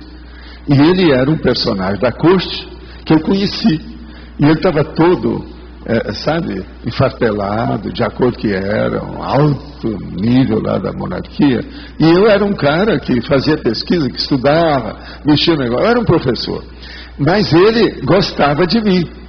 Então eu cheguei lá e comecei a falar com ele, falei o nome dele, quem eu era, para ver se... Aí ele começou a voltar, a ver as coisas. A hora que ele descobriu quem eu era, aí ele começou a perguntar sobre o povo daquela época. Onde é que está o fulano? Onde é que está o fulano? E eu não sabia nada, né? Eu não tinha saído dali, já passou da minha condição. Aí com o tempo ele foi recuperando, etc. tal. Agora, isso era feito com um monte de gente que estava tudo assim, totalmente congelado, sabe? Engessou a memória naquele período. Então vem aquele zoom para criar o rapport de certa forma com a consciência assistida. Aquilo é instantâneo em você. Que aquilo não pode demorar, porque o cara está aí, precisa ser atendido. É como se tivesse a cirurgia, já está anestesiado, tem que fazer a cirurgia agora. Entende? Isso aí é um fato. Agora veja se essas coisas que eu estou falando, se tem lógica para você, olha bem. Aquela sua com seu irmão também, que o senhor teve a rememoração Sim. Na época, ele poderia ser um zoom mnemônico? Não, aquilo ali é mais, né? Aquilo ali já era coisa, porque eu já tinha isso, na minha infância eu tinha muito disso, porque eu tinha durante a noite e a monja me ajudou muito nisso. Aquilo ali era mais, aquilo ali já era uma espécie, nós podíamos falar que eu já, pangrafia, o negócio era maior, que eu vi tudo, as consequências todas, o zoom não. Se fosse um caso, seria só uma coisa. Ali não, eu vi o cenário, eu vi tudo, eu vi a história, tudo veio. E outra coisa, é menos de meia hora que tudo aconteceu. E eu nunca pude esquecer aquilo. Agora, ficou muito esquisito. Você sabe que nos outros dias, depois que aconteceu aquilo, toda vez que eu descia a cozinha para ir para o quintal, para comer aquilo vinha. Lá tinha figueira, tinha mangueira, tinha romanceira, tudo tinha lá no quintal. Ele era pequeno, mas o negócio crescia muito, as coisas nossas lá. Então eu sempre ia. Tinha um pé de manga que era vamos dizer assim, a haste da mangueira, não era muito velho não. Era só aquele pau enorme, de vários metros de altura, mas as mangas ficavam tudo penduradas perto. Então eu tinha que subir na mangueira, igual macaco, para pegar o quadro direto. E não tinha lugar, não tinha galho para segurar muito. O negócio era tudo, você está entendendo? Então eu sempre ia para lá. Essa era a minha árvore, bem no centro do quintal. Lá não era muito grande, mas estava bem no centro, perto do lugar que tinha bomba. Agora, a hora que eu desci a escada do lado direito da cozinha, é que o negócio mudou tudo. Aquilo tudo mudou. Agora, outra coisa. Atrás tinha maçonaria, que fazia divisa com o quintal da nossa casa. Entendeu? Do outro lado era uma marcenaria, sabe, carpintaria, com aquela barulhada, tchim, passava a madeira, tchim, isso o dia inteiro. Entendeu? Minha infância toda foi ali. Agora, isso eu aprendi muito, não pude esquecer nada, valeu a pena. De fenômeno da minha infância, esse foi um dos piores que eu tive, que me abalou mais. Valdo, letra B. A letra B? B de baixo. Então é pra cá, né? Onde é que é pra cá? Professor, o arco voltaico tem alguma coisa a ver com o zoom mnemônico? Olha, geralmente não tem nada que ver não, porque o zoom mnemônico, ele exige mais coisa, o arco voltaico é muito rápido. Você fica mexendo naquilo, você faz uma assimilação. Às vezes pode dar na sua tela, alguma coisa nesse sentido, mas não tem nada que ver não. Ele é por lá, é outra coisa. Entende? Professor, ok. Pode falar. O senhor pode aprofundar aí na fatuística, autodisciplina da imagística? Aonde está isso aí? Fatuística, na catologia, terceira linha de baixo para cima. A terceira linha da imagística. O que é que você quer mesmo? Você pode aprofundar aí como é que você consegue desenvolver a autodisciplina da imagística? Bom, o que você quer? Como você consegue desenvolver uma autodisciplina da imagística, né, na parte da imaginação? Né? Desenvolver a imagística, a disciplina da imagística. Onde é que é a autodisciplina da imagística, isso aqui que você está falando? Isso. O problema todo é o seguinte, você tem que estudar e colocar lógica e racionalidade, ponderar, ter reflexão em tudo que você pensa. O problema todo é de personalização. A imagística é isso. Se nós começarmos a pensar demais e começar a imaginar tudo, você fica doido. Está entendendo? O problema todo, nós temos que regrar aquilo que nós pensamos. Então, regrar a imaginação é regrar o modo de viver, é a auto-organização, a autodisciplina. É o processo todo, não tem saída. É o laboratório da auto-organização. É melhorar a imagística. Porque todo mundo tem aqui muito engenho e sonho. Você está entendendo? Está todo mundo da lua. Agora, ó, vem para a terra, colocar os dois pés em cima da rocha, aumentar o som no colo. Então é preciso ter racionalidade para isso. Então, cortar. Primeira coisa, cortar os devaneios que você ainda não consegue dominar. Você só pode ter devaneio quando você quer. O devaneio não pode mandar em você. Então a pessoa vai, daqui a pouco ela esquece, se ausenta, fica fora da realidade. Isso não pode. Entende? Agora, isso é pouco a pouco, mas começando por aí. E lembrando que o negócio todo é de racionalidade, não tem outro jeito. E a relação com o parapsiquismo? Né, o parapsiquismo ele entra nisso totalmente, e há um embate frontal, confronto. Por quê? Por isso que aqui muitos psiquiatras acham que tudo quanto é coisa de parapsiquismo, que tudo é doença mental, e não tem nada a ver. O parapsiquismo ele pode se manifestar sem nenhuma psicopatologia. Tem nada a ver com o processo de patologia. É normal. Só que tem que é um normal paranormal, é além do normal. Não é dentro dos sentidos humanos. Então aquilo transcende. E isso é um problema aqui, né? É uma heresia perante tudo, perante a matéria, perante o processo do elétron. Essa heresia, então, eles combatem, ele não quer saber disso. Então o cara está aqui. Ele acha que é matéria, tem que mexer só com matéria. Então ele é matéria, o cérebro é matéria, tudo é matéria. Aí é que o carro vai para o brejo. E eles perdem o tempo, perdem a energia, perdem a vida, perdem as companhias, perdem a proex. Nós temos aqui assentar as coisas e ver cada coisa no seu lugar. Agora, eu sei que isso é difícil. Se fosse fácil, a humanidade já teria obtido isso há milênios. Entendeu? Agora, tudo é difícil você mexer com isso. Então, outra coisa, nesse caso do zoom mnemônico, não é só a imagística que é importante, não, é a imagética. É a imagem. Imagem é uma coisa, imaginação é outra. Imagética é imagem, imagística é imaginação. Então nós temos que casar essas coisas também junto. Porque você sabe, você chega numa nuvem. Se nós formos fazer uma interpretação da nuvem com todo mundo aqui, cada um vai interpretar uma coisa diferente do outro. Porque aquilo muda toda hora. E isso é o processo da imaginação atuando sobre a imagética. Entendeu isso? Ou a imagética que está dando alteração na imaginação da pessoa. Então o casamento dessas duas coisas é importantíssimo. Agora, existe, por exemplo, fenômenos muito interessantes nessa história e que não tem nada de patológico. Por exemplo, existe um processo na clarividência que você pode chegar num determinado, uma foto, ou no caso um retrato, um portrait, você está entendendo? Uma pintura de alguém com a cara, e você começa a pensar naquilo e pensar como é que é. Agora, se você pensar muito, aquilo vai alterando devido ao processo mesmo da imaginação que mexe na imagem. Aquela imagem então vai mudando. Agora, por exemplo, pode chegar um ponto que a sua energia mexeu naquilo de tal maneira que a imagem vai criar vida para você. Vira aquela evidência. Então veja, durma com um barulho desse. Para as pessoas que não têm experiência com isso, elas vão se complicar tudo. E é isso que acontece mais. Nesse filme de terror, nesse negócio todo que a pessoa chega no espelho, daqui a pouco ela faz assim, a língua sai.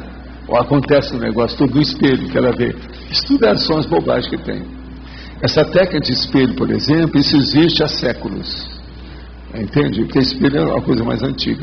Existe há séculos. Existe, tem até livro lá embaixo aí, na holoteca, sobre o processo de espelho, processo especular. Então tinha adivinhação através de espelho, adivinhação especular. Você chegar e começar a ver o espelho, o que acontece? Você está entendendo? Agora, tudo é processo de imaginação, tudo é muleta que o povo usava para desenvolver o parapsiquismo. Entende? Um dos livros que tem sobre isso chama Espelhos Mágicos. No Brasil, eles publicaram um monte de edição sobre esse livro, que é publicado pela Comunhão do Pensamento e outras mais lá de São Paulo.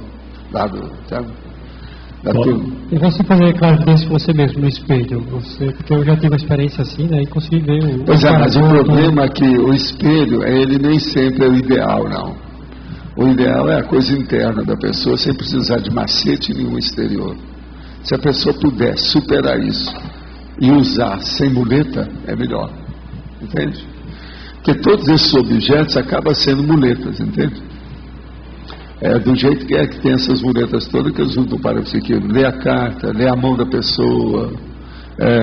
O problema, por exemplo, de pêndulo e outras coisas mais. Incenso, entende? Tudo é isso. Agora aqui outra pergunta. Gostaria que falasse mais na fatologia, na quarta linha de cima para baixo, os destravadores conscienciológicos das autopercepções. Os destravadores conscienciológicos é aquilo que a pessoa, por exemplo, um dos maiores que tem é a pessoa combater o medo. O medo que é a tanatofobia, o medo de morrer. Isso aí destrava o processo da autopercepção da pessoa. Uma outra coisa, ela também não ter receio dos locais que ela aparece. Que às vezes é naquele local que a coisa pode melhorar em matéria de percepção. Tem pessoa, por exemplo, que não vai nunca ao cemitério, nunca vai a um funeral. Estuda um processo de medo, de receio, estuda então, são destravadores conscienciológicos, quando a pessoa fica mais madura, que ela começa a entender as coisas, começa a ponderar. Uma outra coisa seríssima é a leitura dos livros técnicos sobre esses assuntos. Isso aí ajuda a pessoa. Agora, na quinta linha de baixo para cima, a relevância do poder da memória. A memória aqui eu acho que é correta, né? Deixa eu ver aqui, sim, de baixo para cima. A relevância do poder da memória pessoal correta. O problema todo é o seguinte: o poder da memória é uma coisa que a maioria das pessoas ainda não entende bem e não dá um valor. Mas quem tem uma memória ampla, ela tem uma fortuna, ela tem um poder enorme, ela tem uma autoridade, porque ela fica sabendo de tudo e não esquece nada. Se você viu, por exemplo, uma pessoa ou várias pessoas que você tem boa memória e os outros não têm, você acaba liderando todas as observações, que o povo todo vai esquecer tudo que acontece e você não. Você tem a crônica viva, permanente de tudo que ocorre. Então aquilo é terrível. De modo que o poder da memória é pessoal, quando ele é correto. Agora 3, linha de baixo para cima, a autodisciplina da imagística. Isso aí nós já falamos aqui agora. É a pessoa ver o que ela imagina, como é que é. Ela chegou mais ou menos depois. Comecei a tomar uma colher por dia de óleo de linhaça extra virgem, devido à grande quantidade de ômega 3, e notei que minha memória melhorou. Só depois dessa observação pessoal, vi reportagens que comentavam essa característica do ômega 3. Fica aqui minha sugestão, tanto para a memória quanto para prevenir o entupimento das artérias. Sim, eu às vezes uso essas coisas. A Graça dá muito valor para essas coisas todas. Ela tem estudado muito o processo de ômega 3, o óleo de linhaça e outras coisas nesse sentido. Nós lá de vez em quando temos isso. E tem outras coisas que ela põe aí no meio. Tem várias técnicas disso aí, dentro da culinária. Em parte ela tem razão, parece que muita gente passa bem com isso mesmo. Quais são os bons hábitos mnemônicos que devemos ter para preservar nossa memória sem maiores perdas ao longo da vida, na terceira e na quarta idade? O uso de vitaminas diariamente para ajudar? Olha, depois de uma determinada idade, não é vitaminas não, são os óleos-elementos, é tudo que a pessoa tem, são aqueles extras que aumentam o processo da dieta da pessoa. Isso aí ajuda realmente a manter, principalmente, uma pessoa que já preserva a memória e os processos intelectuais, que lê bastante, que escreve, etc. Tal. Isso aí é importante. Agora, o problema deve começar, a meu ver, lá pelos 50, 55 anos. Não precisa chegar na terceira idade, não. Eu acho que antes, devido ao problema da intoxicação. A vida moderna hoje está muito tóxica, de modo que isso tudo ajuda. Agora, não adianta nada a pessoa fazer isso se ela tem uma vida sedentária. Tá. O processo é desintoxicar fazendo exercício para que a cabeça funcione melhor. Uma pessoa que mexe com o corpo todo, a primeira coisa que ela mexe muito é com o cérebro. Então isso aí ajuda. Agora, ela não pode ficar doida com o processo da musculação, ou halterofilismo, ou artes marciais, que isso é besteira. Ela tem que fazer aquilo que ela precisa para manter a desintoxicação do corpo. Uma outra coisa muito séria, ver se o gastrointestinal dela funciona, porque senão não adianta nada também. Ela tem que transpirar e não pode ficar intoxicada, porque senão a cabeça não funciona bem.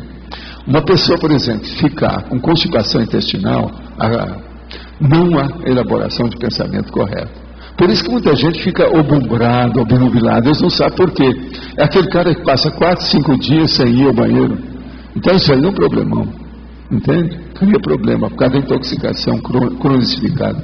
Bom, a propósito dessa pergunta, saiu um especial na revista Veja dessa semana, especial Longevidade e Juventude, com várias informações científicas a respeito de como prolongar a vida mantendo a saúde. Então, ó, tá para você.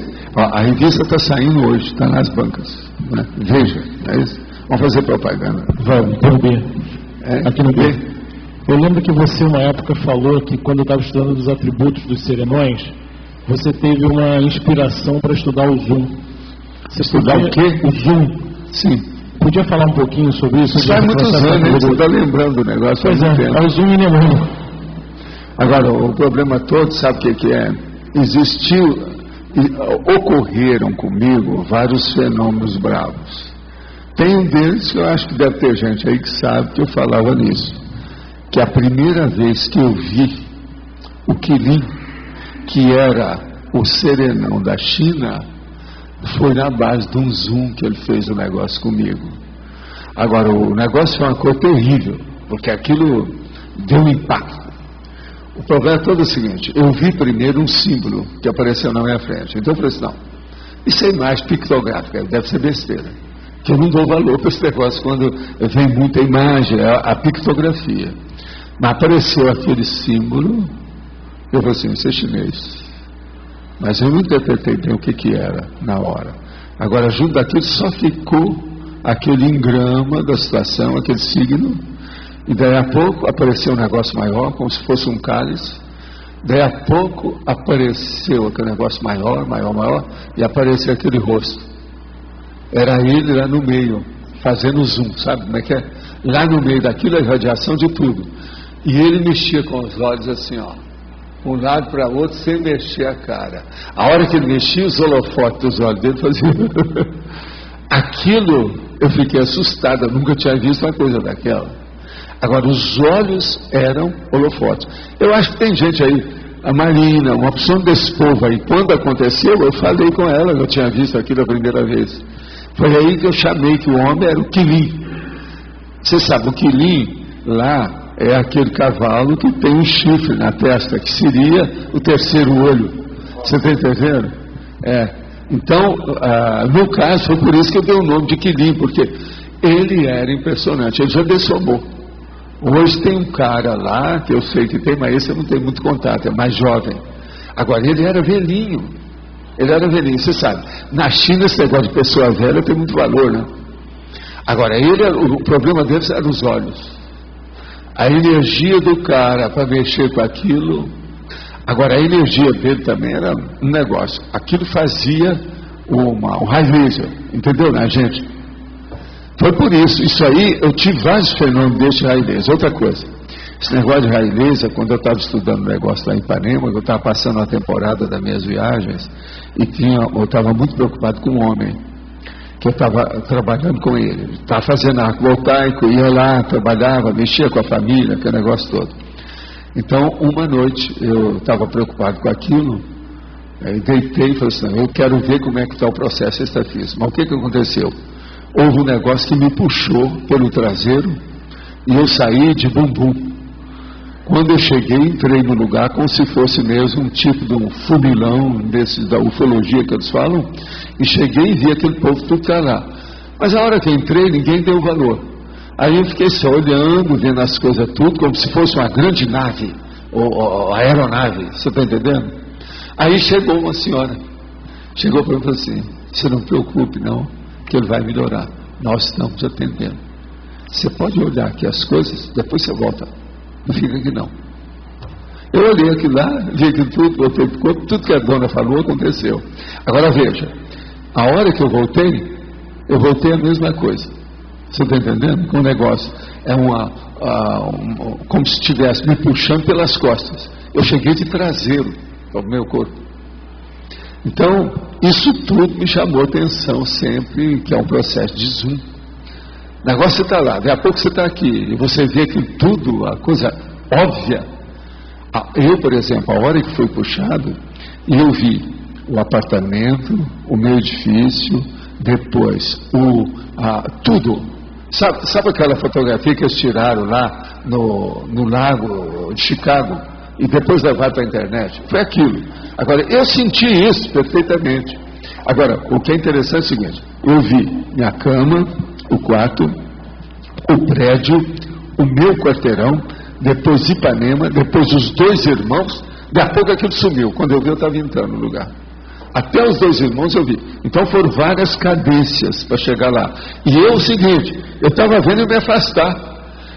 Eu estava sendo puxado de costas. Está entendendo? É um negócio esquisito, né? Agora, eu já estava acostumado com isso devido aos processos dessas correntes extrafísicas de energia. Que na corrente, às vezes, eu entrava para ver como é que era, principalmente na época, logo na véspera do carnaval, e aquilo você entrava de qualquer maneira.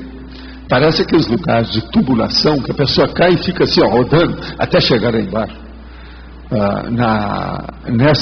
O processo das energias extrafísicas, dessa trilha que eles fazem para julgar a pessoa. E outra coisa, tudo que está na cidade, a tendência é julgar para a periferia. A pessoa sai da cidade, sai da área urbana. Eu descobri essas coisas, porque isso aí não tinha lugar nenhum, nunca tinha lido nada, ninguém nunca me falou. Agora, pela projeção, eu escrevi depois sobre isso. Então isso acontece nessas grandes eventos públicos que tem que melhorar o ambiente, o óleo pensene ali do ambiente. Obviamente. Professor? Sim. Aleph, por favor. O senhor comentou que algumas tertúlias, através de uma retrocognição de algum tertuliano, o senhor pode ter uma auto-retrocognição. Chega a ter um zoom mnemônico nesse processo? Primeira pergunta. E segundo, como o senhor utiliza isso de forma assistencial?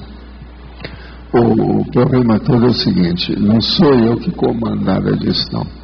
Mesmo quando a gente quer, você não consegue. É o amparador que tem interesse de ajudar.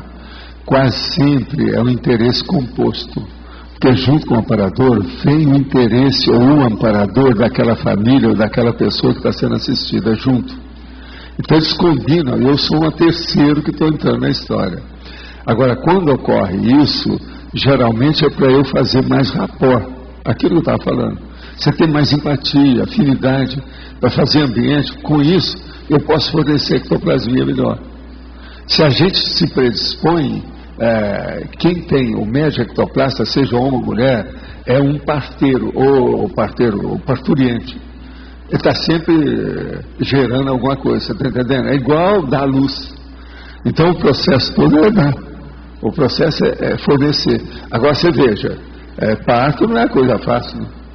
Então é preciso saber. Então você tem que estar cedendo aquilo que você tem. Eu andei estudando isso durante os anos todos, que foi mais ou menos 6 anos cheios do Centro da Consciência Contínua. Na quarta-feira a gente estudava todo esse processo de campo de instalação de energia. E a gente via como é que era esse processo. Muita coisa a gente viu. Você está entendendo? Agora, por exemplo, muitos fatos ocorreram comigo nos lugares que eu viajava. Tem muitos que aconteceram em São Paulo mesmo. Que você entra na retrocognição da pessoa, você vê o problema da vida anterior dela na hora. Entende? Mas isso tudo é porque os amparadores permitem. Por quê? Há casos desses que ele já vem ali porque tem uma patologia, você está entendendo? Já há uma doença. Agora você vai entrar e vai começar a assimilar a doença da pessoa, você fica mais doido que ele. Então tem que saber, isso aí tem que ter um equilíbrio enorme para retemperar e contrabalançar essa condição. Isso aí então é um amparador que faz. Você entendeu, né? Agora, nessa questão de zoom, não é bem zoom que ocorre, não. Às vezes acontece a clarividência viajoura. Então, por exemplo, você está lá, tem aquele caso que eu sempre falo, que esse aí que eu peguei como gancho didático para falar, porque eu tenho uma função.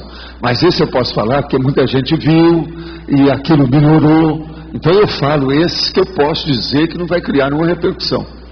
Então o que se passa? A hora que ele chegou, eu estava saindo, depois de várias horas lá do debate, lá nesse evento que eu fazia todo primeiro domingo de cada mês em São Paulo. Então na hora que eu vou saindo, chegaram aquilo e me pediram, o negócio encarecidamente, que o negócio era muito sério, que o rapaz estava passando mal, que não sei o que é. Ninguém conhecia ninguém daquele povo. Aí eles chegaram, na hora que fez isso, eu não posso perder o avião. que eu tenho que chegar, porque tinha um processo de avião lá, estava na hora, e eu sempre tinha olhado, e sempre eu chegava mais cedo em tudo, que é a minha técnica. Então eu falei assim, não, mas olha para nós aí. Então o que eu fiz? Deixei umas coisas na mesa, que já estava tudo envolvido para eu ir para o avião, e comecei a olhar.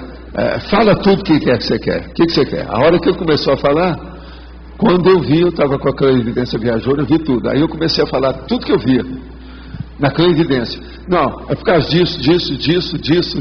E os caras confirmando. 2 caras que vieram, um de mais idade e outro mais jovem, confirmando tudo que tinha. Agora, eu descrevi a casa do cara, onde é que ele estava, como é que era o ambiente, o que é que ele estava, por que é, quem é que estava, quem é que tinha junto, mas tudo. Aquilo, 10 minutos. Você está entendendo? E depois, ali o amparador, na hora de ir embora, ainda falou, fala para eles isso, o que eles têm que fazer. Eles seguiram tudo. Agora o cara, eu saí para ir embora e ele sentou na cadeira, ele e o outro. Nossa, mas como é que é isso? E depois dessa? Aí a turma lá do Zanarote, que era lá, foi conversar com eles, foi dar a indicação, como é que era, porque eles não tinham noção de nada daquilo. Agora, o que se passa?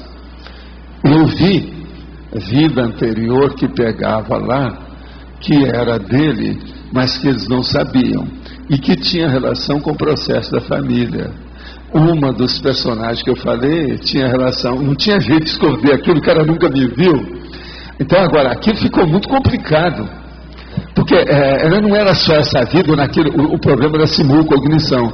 Tinha simulcognição da clarividência normal, mas o problema é que pegou antes, pegou as coisas lá atrás.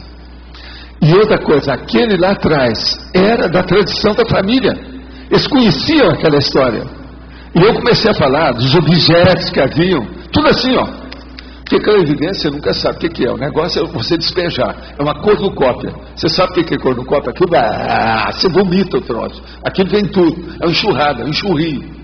Então, esse aí, por exemplo, todo mundo viu. Agora, o problema é que eles socorreram porque o rapaz precisava. Que aquilo ali poderia dar um processo de suicídio, qualquer coisa. E a partir daquilo, ele mudou. Mudou tudo. A família, tudo. Vários meses depois foram até frequentando lá o Zanarótico, a situação toda, que lá era uma fraternidade. Você está entendendo? Então, o problema todo maior, quase sempre, é clarividência viajora. Porque o zoom, às vezes, é pouco. Porque o negócio, primeiro, tem um fator tempo. Quase sempre esses fenômenos ocorrem com muita rapidez. Tudo é tipo consciência. Tudo que é da consciência é fugaz e super rápido. Tudo é a jato. Então, o problema da clarividência viajora, você vê tudo simultaneamente e de uma maneira mais ampla. Então, é preferível o telescópio do que o microscópio. Vê se me entende. Tá claro. Entendeu? O processo é esse. Obrigado. Agora, gente, aqui outra pergunta. Como as cicatrizes psicossômicas podem servir de gatilhos retrocognitivos, seção trinomiologia? Cicatriz psicossômica, vínculos mnemônicos, gatilhos retrocognitivos. O problema todo é o seguinte: a pessoa guarda dentro do psicossoma e aqueles problemas que atingiram e que às vezes ainda não estão totalmente pacificados. Então é como se tivesse brasas debaixo das cinzas. Aquilo, então, isso é que nós chamamos às vezes de cicatriz. A cicatriz psicossômica tem de diversas naturezas e o modo que aparece isso. Agora, isso cria vínculos mnemônicos, quer dizer, cria marcas dentro da memória da pessoa. Tem casos desses que a pessoa esconde, que ela não quer lembrar. Tem outros que ela lembra sempre porque tem um processo de recorrência, que aquilo faz mal para ela. Enfim, existem os gatilhos retrocognitivos. Através disso, aquilo ali pode detonar uma lembrança de vidas anteriores, de problema que ela esqueceu, a coisa que está sepultada, tudo vem a furo. Por isso nós estamos falando, cicatriz, vínculos e gatilho, tudo isso tem relação a coisa com outra. Olha bem, você vai ver a coisa clara. Agora, exemplo, é só observar nesses casos, por exemplo, de assédio. Quando a pessoa começa a melhorar, às vezes ela lembra de tudo isso. Às vezes, por exemplo, dentro também de uma aura epilética, a pessoa com o tempo ela vai saber o que é, e aquilo também esclarece o problema, e quase sempre a pessoa se cura. Isso tudo tem. Como é que funciona o resgate das consciências do passado congeladas e paradas em uma determinada época com a escrita de um livro.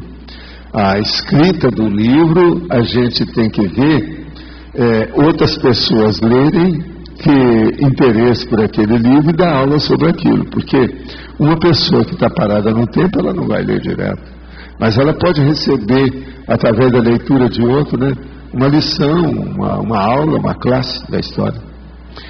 Estou dentro de uma tendência suicida, o que posso fazer? No que posso recorrer para não cometer esse ato? Já que estudo há muito tempo a conscienciologia.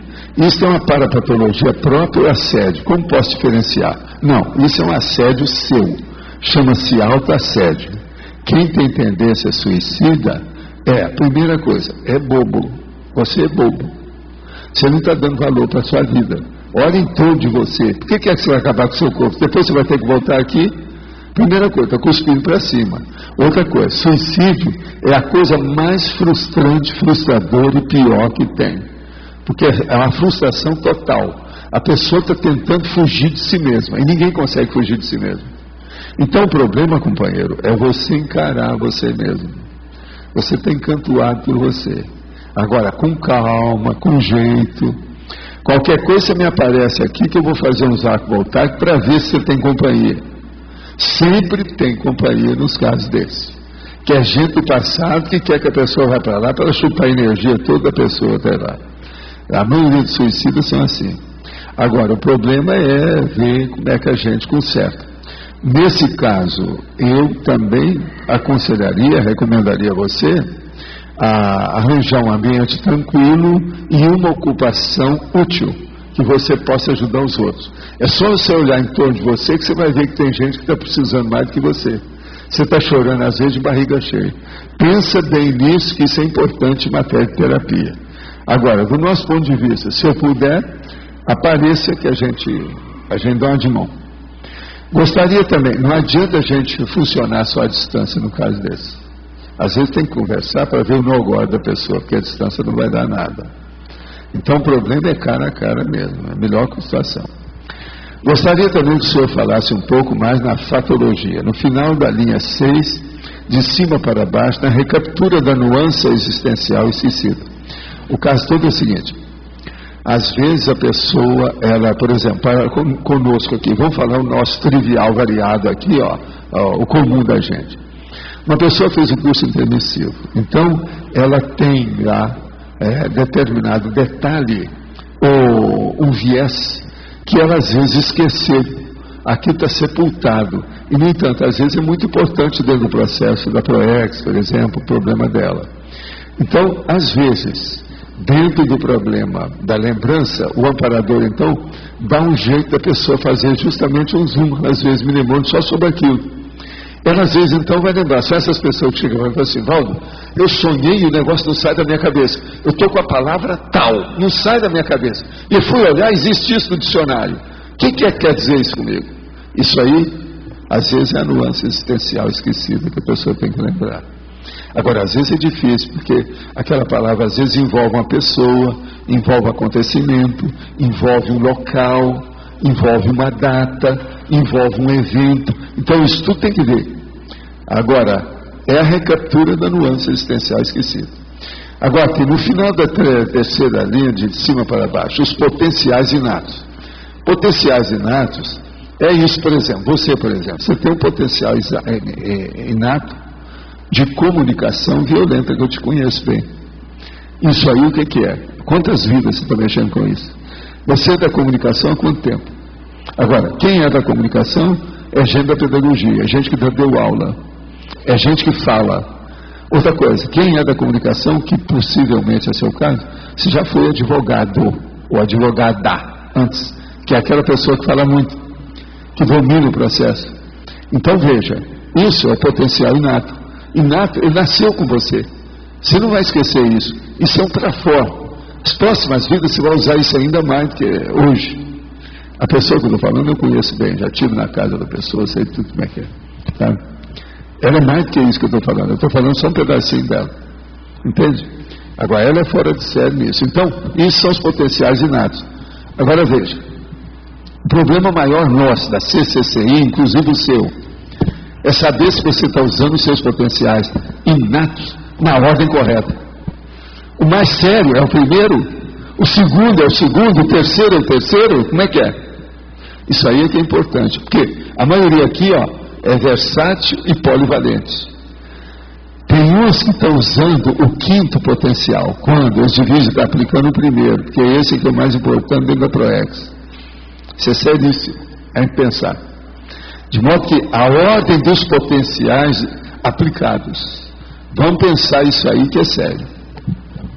Tem lógica aí, vocês estão entendendo, né, o que eu estou falando aí para responder a pergunta?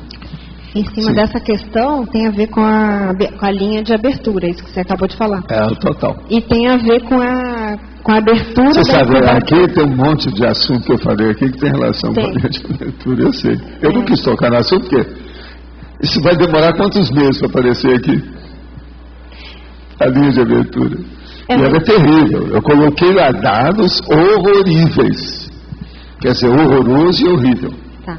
Mas você pode só explicar um pouquinho a questão da abertura da incubadora holomnemônica, que você tinha comentado no início, com essa, para a pessoa encontrar a linha da ProEx dela, né? Como é que é essa relação? Abertura da incubadora holomnemônica. O problema todo é o seguinte: quando a pessoa ela teve o curso intermissivo, ela vem para cá. Aí ela se enrola às vezes com a família nuclear, fica com aquele processo todo. Mas depois ela arranja qual é a vida dela, a profissão, a carreira, o processo todo, e ela começa a enriquecer o currículo dela. Lá pela Santa, é nessa hora que ela aparece aqui. Na hora que ela aparece aqui, então, já tem algum subsídio dentro da vivência dela e desse processo todo para mexer nessa incubadora. Ela então começa a ler os livros nossos, escuta, vai lá na parte do workshop das coisas, a dinâmica de parapsiquismo, vai no acomplamentário, debate com a gente as coisas, conversa, estuda, vai ver, pergunta. Isso tudo faz aflorar, vem à tona o problema todo. Que aquilo está lá, está adormecido, e aquilo começa a abalar a pessoa. Agora, veja, é nessa hora que às vezes a pessoa também refuga. São aqueles 10, 12% da turma que às vezes refuga, porque o negócio abalou demais. Alguns desses abalaram tanto que passa algum tempo depois volta. Você já viu isso tudo acontecer aqui com a turma que chega aqui. Agora, ó, nós temos o maior biotério da paróquia, né? A CCCI aqui é um biotério. Isso aqui é um hospitalão, sobre todos os aspectos, em matéria de ProEx, em matéria da situação, todo o tempo todo é isso. Então, vamos entender por aí que você vai começar a entender o que é incubadora. Outra coisa, você lembra um dos nomes que eu dei para o Locico? Olha lá, está escrito. Eu tenho até, tem artigo. Pois então, incubadora de Verpons com opção de cor por causa disso. Agora veja, incubadora de Verpons, eu não estou falando que seja Verpons que eu criei, não é isso. Sim. É a pessoa que vai criar para ela. A situação é a ideia nova, aquilo que ela precisa. E ela com o tempo ela vai ver isso. Agora, o que eu vejo é criar o holopensene adequado para a gente potencializar ainda mais esses trabalhos. Trabalho de assistência assim. Criar o holopensene. É isso que você tem que fazer lá. Quando você puder, fazer em Los Angeles, fazer em São Francisco, a turma fazer lá em Portugal, fazer por todo lado. Criar um ambiente. É o que eles estão tentando fazer no Rio, com aquele negócio agora que estão lá, o processo da paz, por exemplo, o laboratório da paz, que tudo aquilo que eles estão estudando. A intenção é essa. Esse laboratório da paz, você depois vai lá para examinar, para ver se você está de acordo, como é que é. Já estão começando a construir o negócio. Eu já vi, eu estou seguindo esses planos deles há muito tempo. A ideia é muito boa. Tem vários segmentos até chegar lá, muito sério, faz a pessoa pensar. Sabe? É sério, vale a pena. Waldo, aqui. Como funcionou na sua vida o entrosamento entre as remissões da intermissão, a retrocognição da intermissão e a retrocognição passada, das vidas anteriores aqui no intrafísico? Não, o meu problema, eu sempre tive um problema e parece que todo mundo tem. De cara, eu não sei se é todo mundo, mas com o estudo que eu fiz, parece que isso aí pega todo mundo. É o problema de você localizar dentro da cronologia onde é que for cada coisa dessa. Entende? Porque você às vezes você sabe, a essência do assunto você sempre sabe. Mas agora, por exemplo, você localizar para depois tirar partido das ilações, as conclusões, as referências, aquilo pegou o quê? Houve estilhaço com quem? Com onde? De que modo? Isso às vezes é que é o difícil. Agora, o que se passa comigo? Eu comecei nessa vida muito cedo. E outra coisa, criança fala tudo a verdade, ela não esconde nada. Isso me ajudou demais. Eu falei as verdades para minha mãe, falei as verdades para meu pai. Depois que apareceu lá aquele sargento, falei a verdade para essa Dona Maria, a Maria Paiva lá, o negócio todo. Falei também as verdades todas. Aquilo, eles não tinham por onde esconder. Então, não tinha por onde também de falar, menino, isso tudo é ilusão, deixa disso. Isso foi só no início. Quando eles viram que o negócio era sério, eles começaram a me ouvir. Agora aí, depois eu tive aula de moral cristã, aquele negócio todo, comecei a estudar o processo parapsíquico, vi os negócios dentro das aulas do centro espírita, aquilo me ajudou. Mas a coisa mais séria mesmo foi o processo de assédio que meu pai tinha. E que eu, com o passar do tempo, fui participando daquilo. Isso tudo me ajudou muito. Você está entendendo? Agora, eu vi o que era da agora e o que não era. Outra coisa, criança ainda tem uma memória muito curta, né? Eu estou falando memória curta do ponto de vista da cronêmica. É muito curta, é muito pequena, ela é pequenininha. Então, é fácil. Eu podia guardar aquilo tudo. Quando eu comecei cedo, isso me ajudou demais. Você está entendendo? Agora, o problema é o seguinte, eu sempre anotava tudo. Eu queria lá pelas tantas, que eu queria ter uma ideia seguinte. Qual é o mapa mundi do passado da gente? Eu sempre pensava nisso, o mapa mundi. Naquela ocasião se falava muito em mapa mundi. Hoje não se fala tanto nisso. Mas se fala no negócio do Atlas, né, universal, Atlas não sei o quê. Então, eu olhava o mapa mundi e falava assim, olha, será que eu vivi uma vida que eu não viajei? Aonde que é que eu lembro disso? Por que é que teve isso? Aí eu começava a pensar, se eu viajei muito, essas lembranças todas podem ser uma coisa recente. Entende? Que eu viajei, eu lembro desse lugar, lembro daquele, tudo uma vida só. Então, esse era um dos maiores problemas meus, era localizar dentro da cronêmica, da cronologia, o que era de uma vida, o que era de outra, ou o que era daquela mesma vida. Agora, quais são os macetes que você tem para isso? É ver as suas sensações, as suas vivências que você tem em relação com os personagens daquilo que você lembra. Aí eu começava a ver, não, esse personagem é aquele, não tem jeito, é o mesmo. Então é a mesma vida. Mas aí não, esse personagem é outro. Você está entendendo? É outra vida. Então os personagens já mostravam, esses personagens, eles já mostravam que tinha outra vida, que o negócio não era aquele. Agora outra coisa. É muito difícil, às vezes, a gente guardar nomes, números e indicações de algarismo e letra. Eu, então, começava a anotar isso tudo para não perder nada, aonde eu pudesse ver. E, com o passar do tempo, o processo da projeção me ajudava nisso. Que eu via o que é que eu poderia auscultar na simulcognição. Quer dizer, por exemplo, eu saio daqui, do meu corpo, e vou ver uma coisa, eu vou ver um negócio hoje, 2009. Você está entendendo? Então eu começava a comparar com o que era antes. Agora, por exemplo, eu chegava no lugar e já sabia onde é que eu estive. E olhava, e daqui a pouco aquilo mudava tudo, eu falava assim, não, isso aqui já não é mais aqui. Então essas coisas todas eu começava a notar tudo. Lá pelas tantas eu comecei a ter convicção de alguns fatos, que aquilo começou a ficar indiscutível para mim. Então eu comecei a colocar as orientações do processo da retrocognição de tudo que eu tinha. Como é que era? Não, isso aqui eu admito, isso aqui não, isso aqui pode ser, isso aqui não, isso aqui estou na dúvida, isso aqui não interessa. Então eu deixava stand-by para estudar, até que as coisas ficaram claras. Foi aí que eu descobri que tinha um pedaço que eu não lembrava de nada. E eu falei assim, será que tem alguma coisa que eu errei? Eu estou sepultando o negócio, estou escondendo o que era, mas não era. Porque aquilo era secundário pelas coisas que eu estava fazendo. Agora, outra coisa. Eu demorei um bocado, foi só quando eu cheguei na puberdade, que eu vi que eu era assistido por aquilo tudo.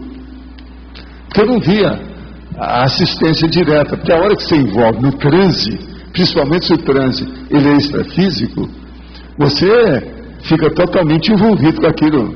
Não dá para estar percebendo tudo. Você não tem divisão de uma para-atenção. Você está entendendo? A para-divisão da para-atenção. Isso aí é só quando você está com muita lucidez. Se há um processo de interferência com a pressão, uma força que te leva para entrar no estado de transe, você não capta esses detalhes. Então o problema todo é o seguinte: eu custei a ver que sempre tinha alguém que estava ajudando. Você está entendendo como é que é? Devido ao trabalho. Agora, eu procurava sempre jamais ir contra ninguém. Nunca tinha má intenção. Isso foi uma orientação que eu tive desde o início, mesmo antes da minha psicografia. Então, por exemplo, eu vi uma coisa, e via que fulano foi fulano e que tinha isso, quer dizer que aquela pessoa tem um problema seríssimo. Eu preciso ter cuidado com ela. O negócio aí, por causa disso. Daí eu não chegava e expunha o negócio contra a pessoa. Você está entendendo como é que é? Aquilo era negativo. Eu sabia disso. Então a coisa mais séria que eu levava em consideração era segurar a parte que hoje nós estamos chamando aí de cosmoética, para sustentar o problema de uma maneira ilibada, com hombridade, com dignidade, que isso eu considero seríssimo. Agora, nesses fenômenos todos, com o passar do tempo, eu vi que isso era a base de tudo. Se uma pessoa, por exemplo, hoje, eu com a minha experiência, eu veterano dessas coisas, se eu pensar mal dos outros em qualquer coisa, eu vou receber o revertério disso 2, 3 vezes pior do que aquilo que eu pensei. Isso é a regra. É tanto que quando eu tive aquele acidente, eu falei assim, gente, eu não pensei mal de ninguém, eu não fiz nada de mal, o que aconteceu? Aí era um negócio do serviço com o passado. Você está entendendo? O acidente que eu tive, que nem eu, nem o motorista, não tivemos culpa de nada aqui, ninguém estava fazendo nada errado, não havia má intenção em nada, nós estávamos a serviço. Ou aquilo foi um acidente de trabalho, como é que fica? Você está entendendo? Então, mas eu começava a indagar de mim mesmo. Mãe, onde errei? Você está entendendo? Para ver como é que era, mas não tinha nada. Então o problema é o passado com o serviço que nós estávamos fazendo. Precisava daquilo, sei lá, né? Tem vezes que mesmo que está tudo certo, o acidente é inevitável, então. Às vezes é. Agora, olha, eu enfrento tudo. Foi o que eu fiz lá, que eu enfrentei. Que eu tive até aviso para não ir, mas eu falei, não, eu vou, porque senão vai ser pior. Eu não me arrependi de nada. Depois desses anos todos, ó, não arrependi de nada. Tem que haver muita foi o melhor que eu fiz. Entende? Agora, eu ainda vou ver alguns detalhes disso, né? Quando eu desço ao mar, eu quero ver, com toda a curiosidade técnica. Vamos examinar por quê, de que modo. Por exemplo, eu quero saber quem é que foi aquele motorista, eu quero ajudá-lo. Ele possivelmente não existe mais, porque eu vi que eu já tinha uma certa idade. Naquela ocasião eu tinha 38 anos. Ele já devia ter uns 50 e tantos, e já faz mais de 30.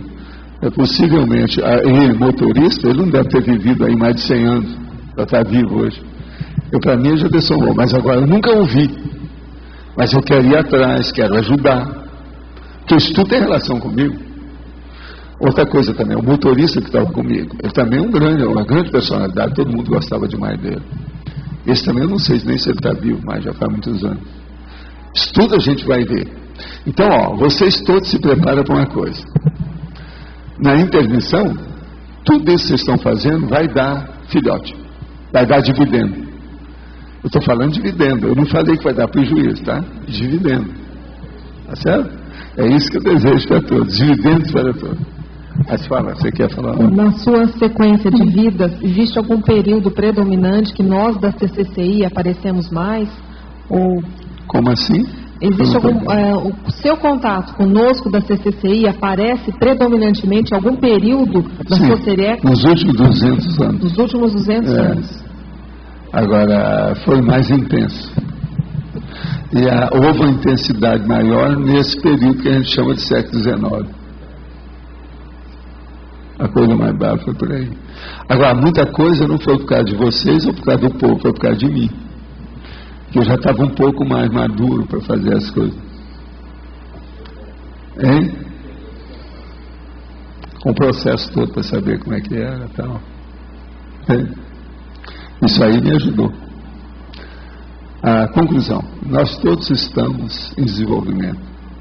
Ninguém é dono da bola preta. Está entendendo? Nós temos todas as bolas na mão, depende do que a gente está fazendo.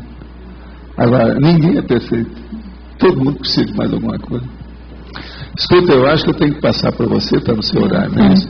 Hoje é bom você falar que são 2 últimos verbetes da listagem. Então, um é para amanhã e o outro é para depois da manhã. Agora, depois de amanhã, nós vamos fazer uma eleição e eu vou trazer 20 novos verbetes, tá certo? De modo que, vamos nessa. Obrigado. Obrigado. As pontuações da tertúlia de hoje foram 15 votos online, 13 perguntas respondidas pelo professor Wando, 20 perguntas presenciais, 132 pessoas assinaram um livro de presenças e 27 praticantes da técnica de indexes.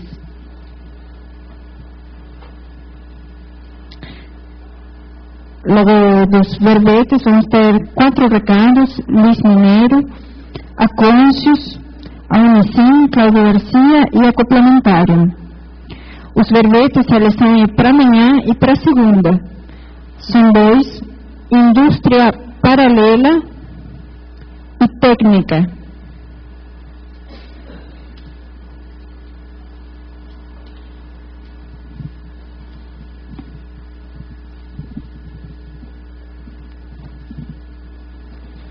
Oi, pessoal.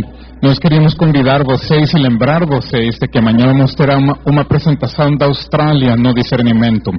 Então, vai ser no discernimento, às 7 da noite, e é R$5. Então, a Jackie aqui da Austrália, que vai ficar outros 5 meses aqui com vocês, vai convidar aí em inglês. Oi, this is just a reminder that there's a presentation on conscientiology and Australia this Sunday, tomorrow evening. We'll be discussing the Aboriginal culture, the history, modern culture, geography. A movie will be shown, 10 Canoes, and some Australian snacks will be provided. I hope to see you guys there. Thank you.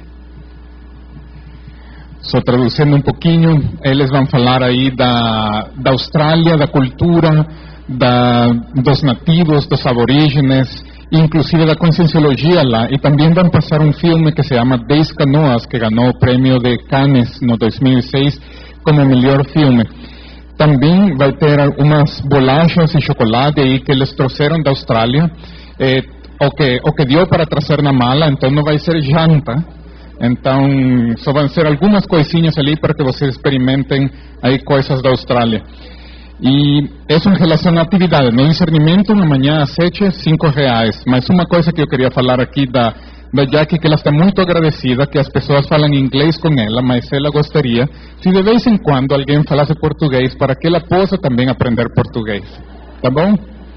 Obrigado. Pessoal, boa tarde. A gente gostaria de convidar todos para a reunião do colegiado de intercooperação da Unicim, que vai acontecer amanhã, domingo, a partir das 15 horas.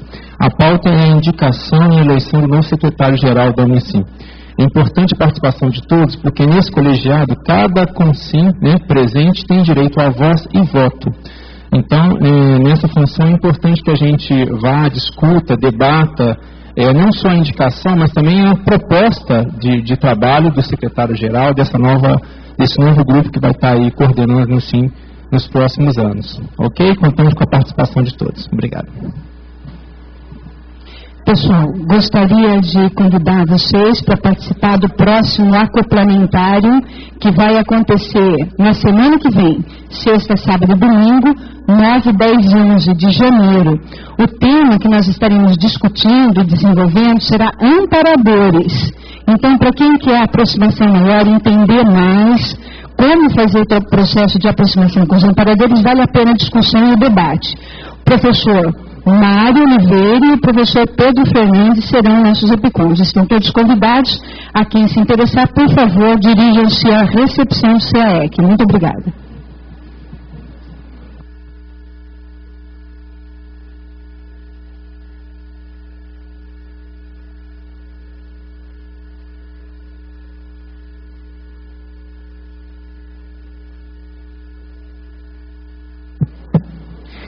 promover VT técnica com 46 votos e para a segunda, indústria paralela. Boa tarde.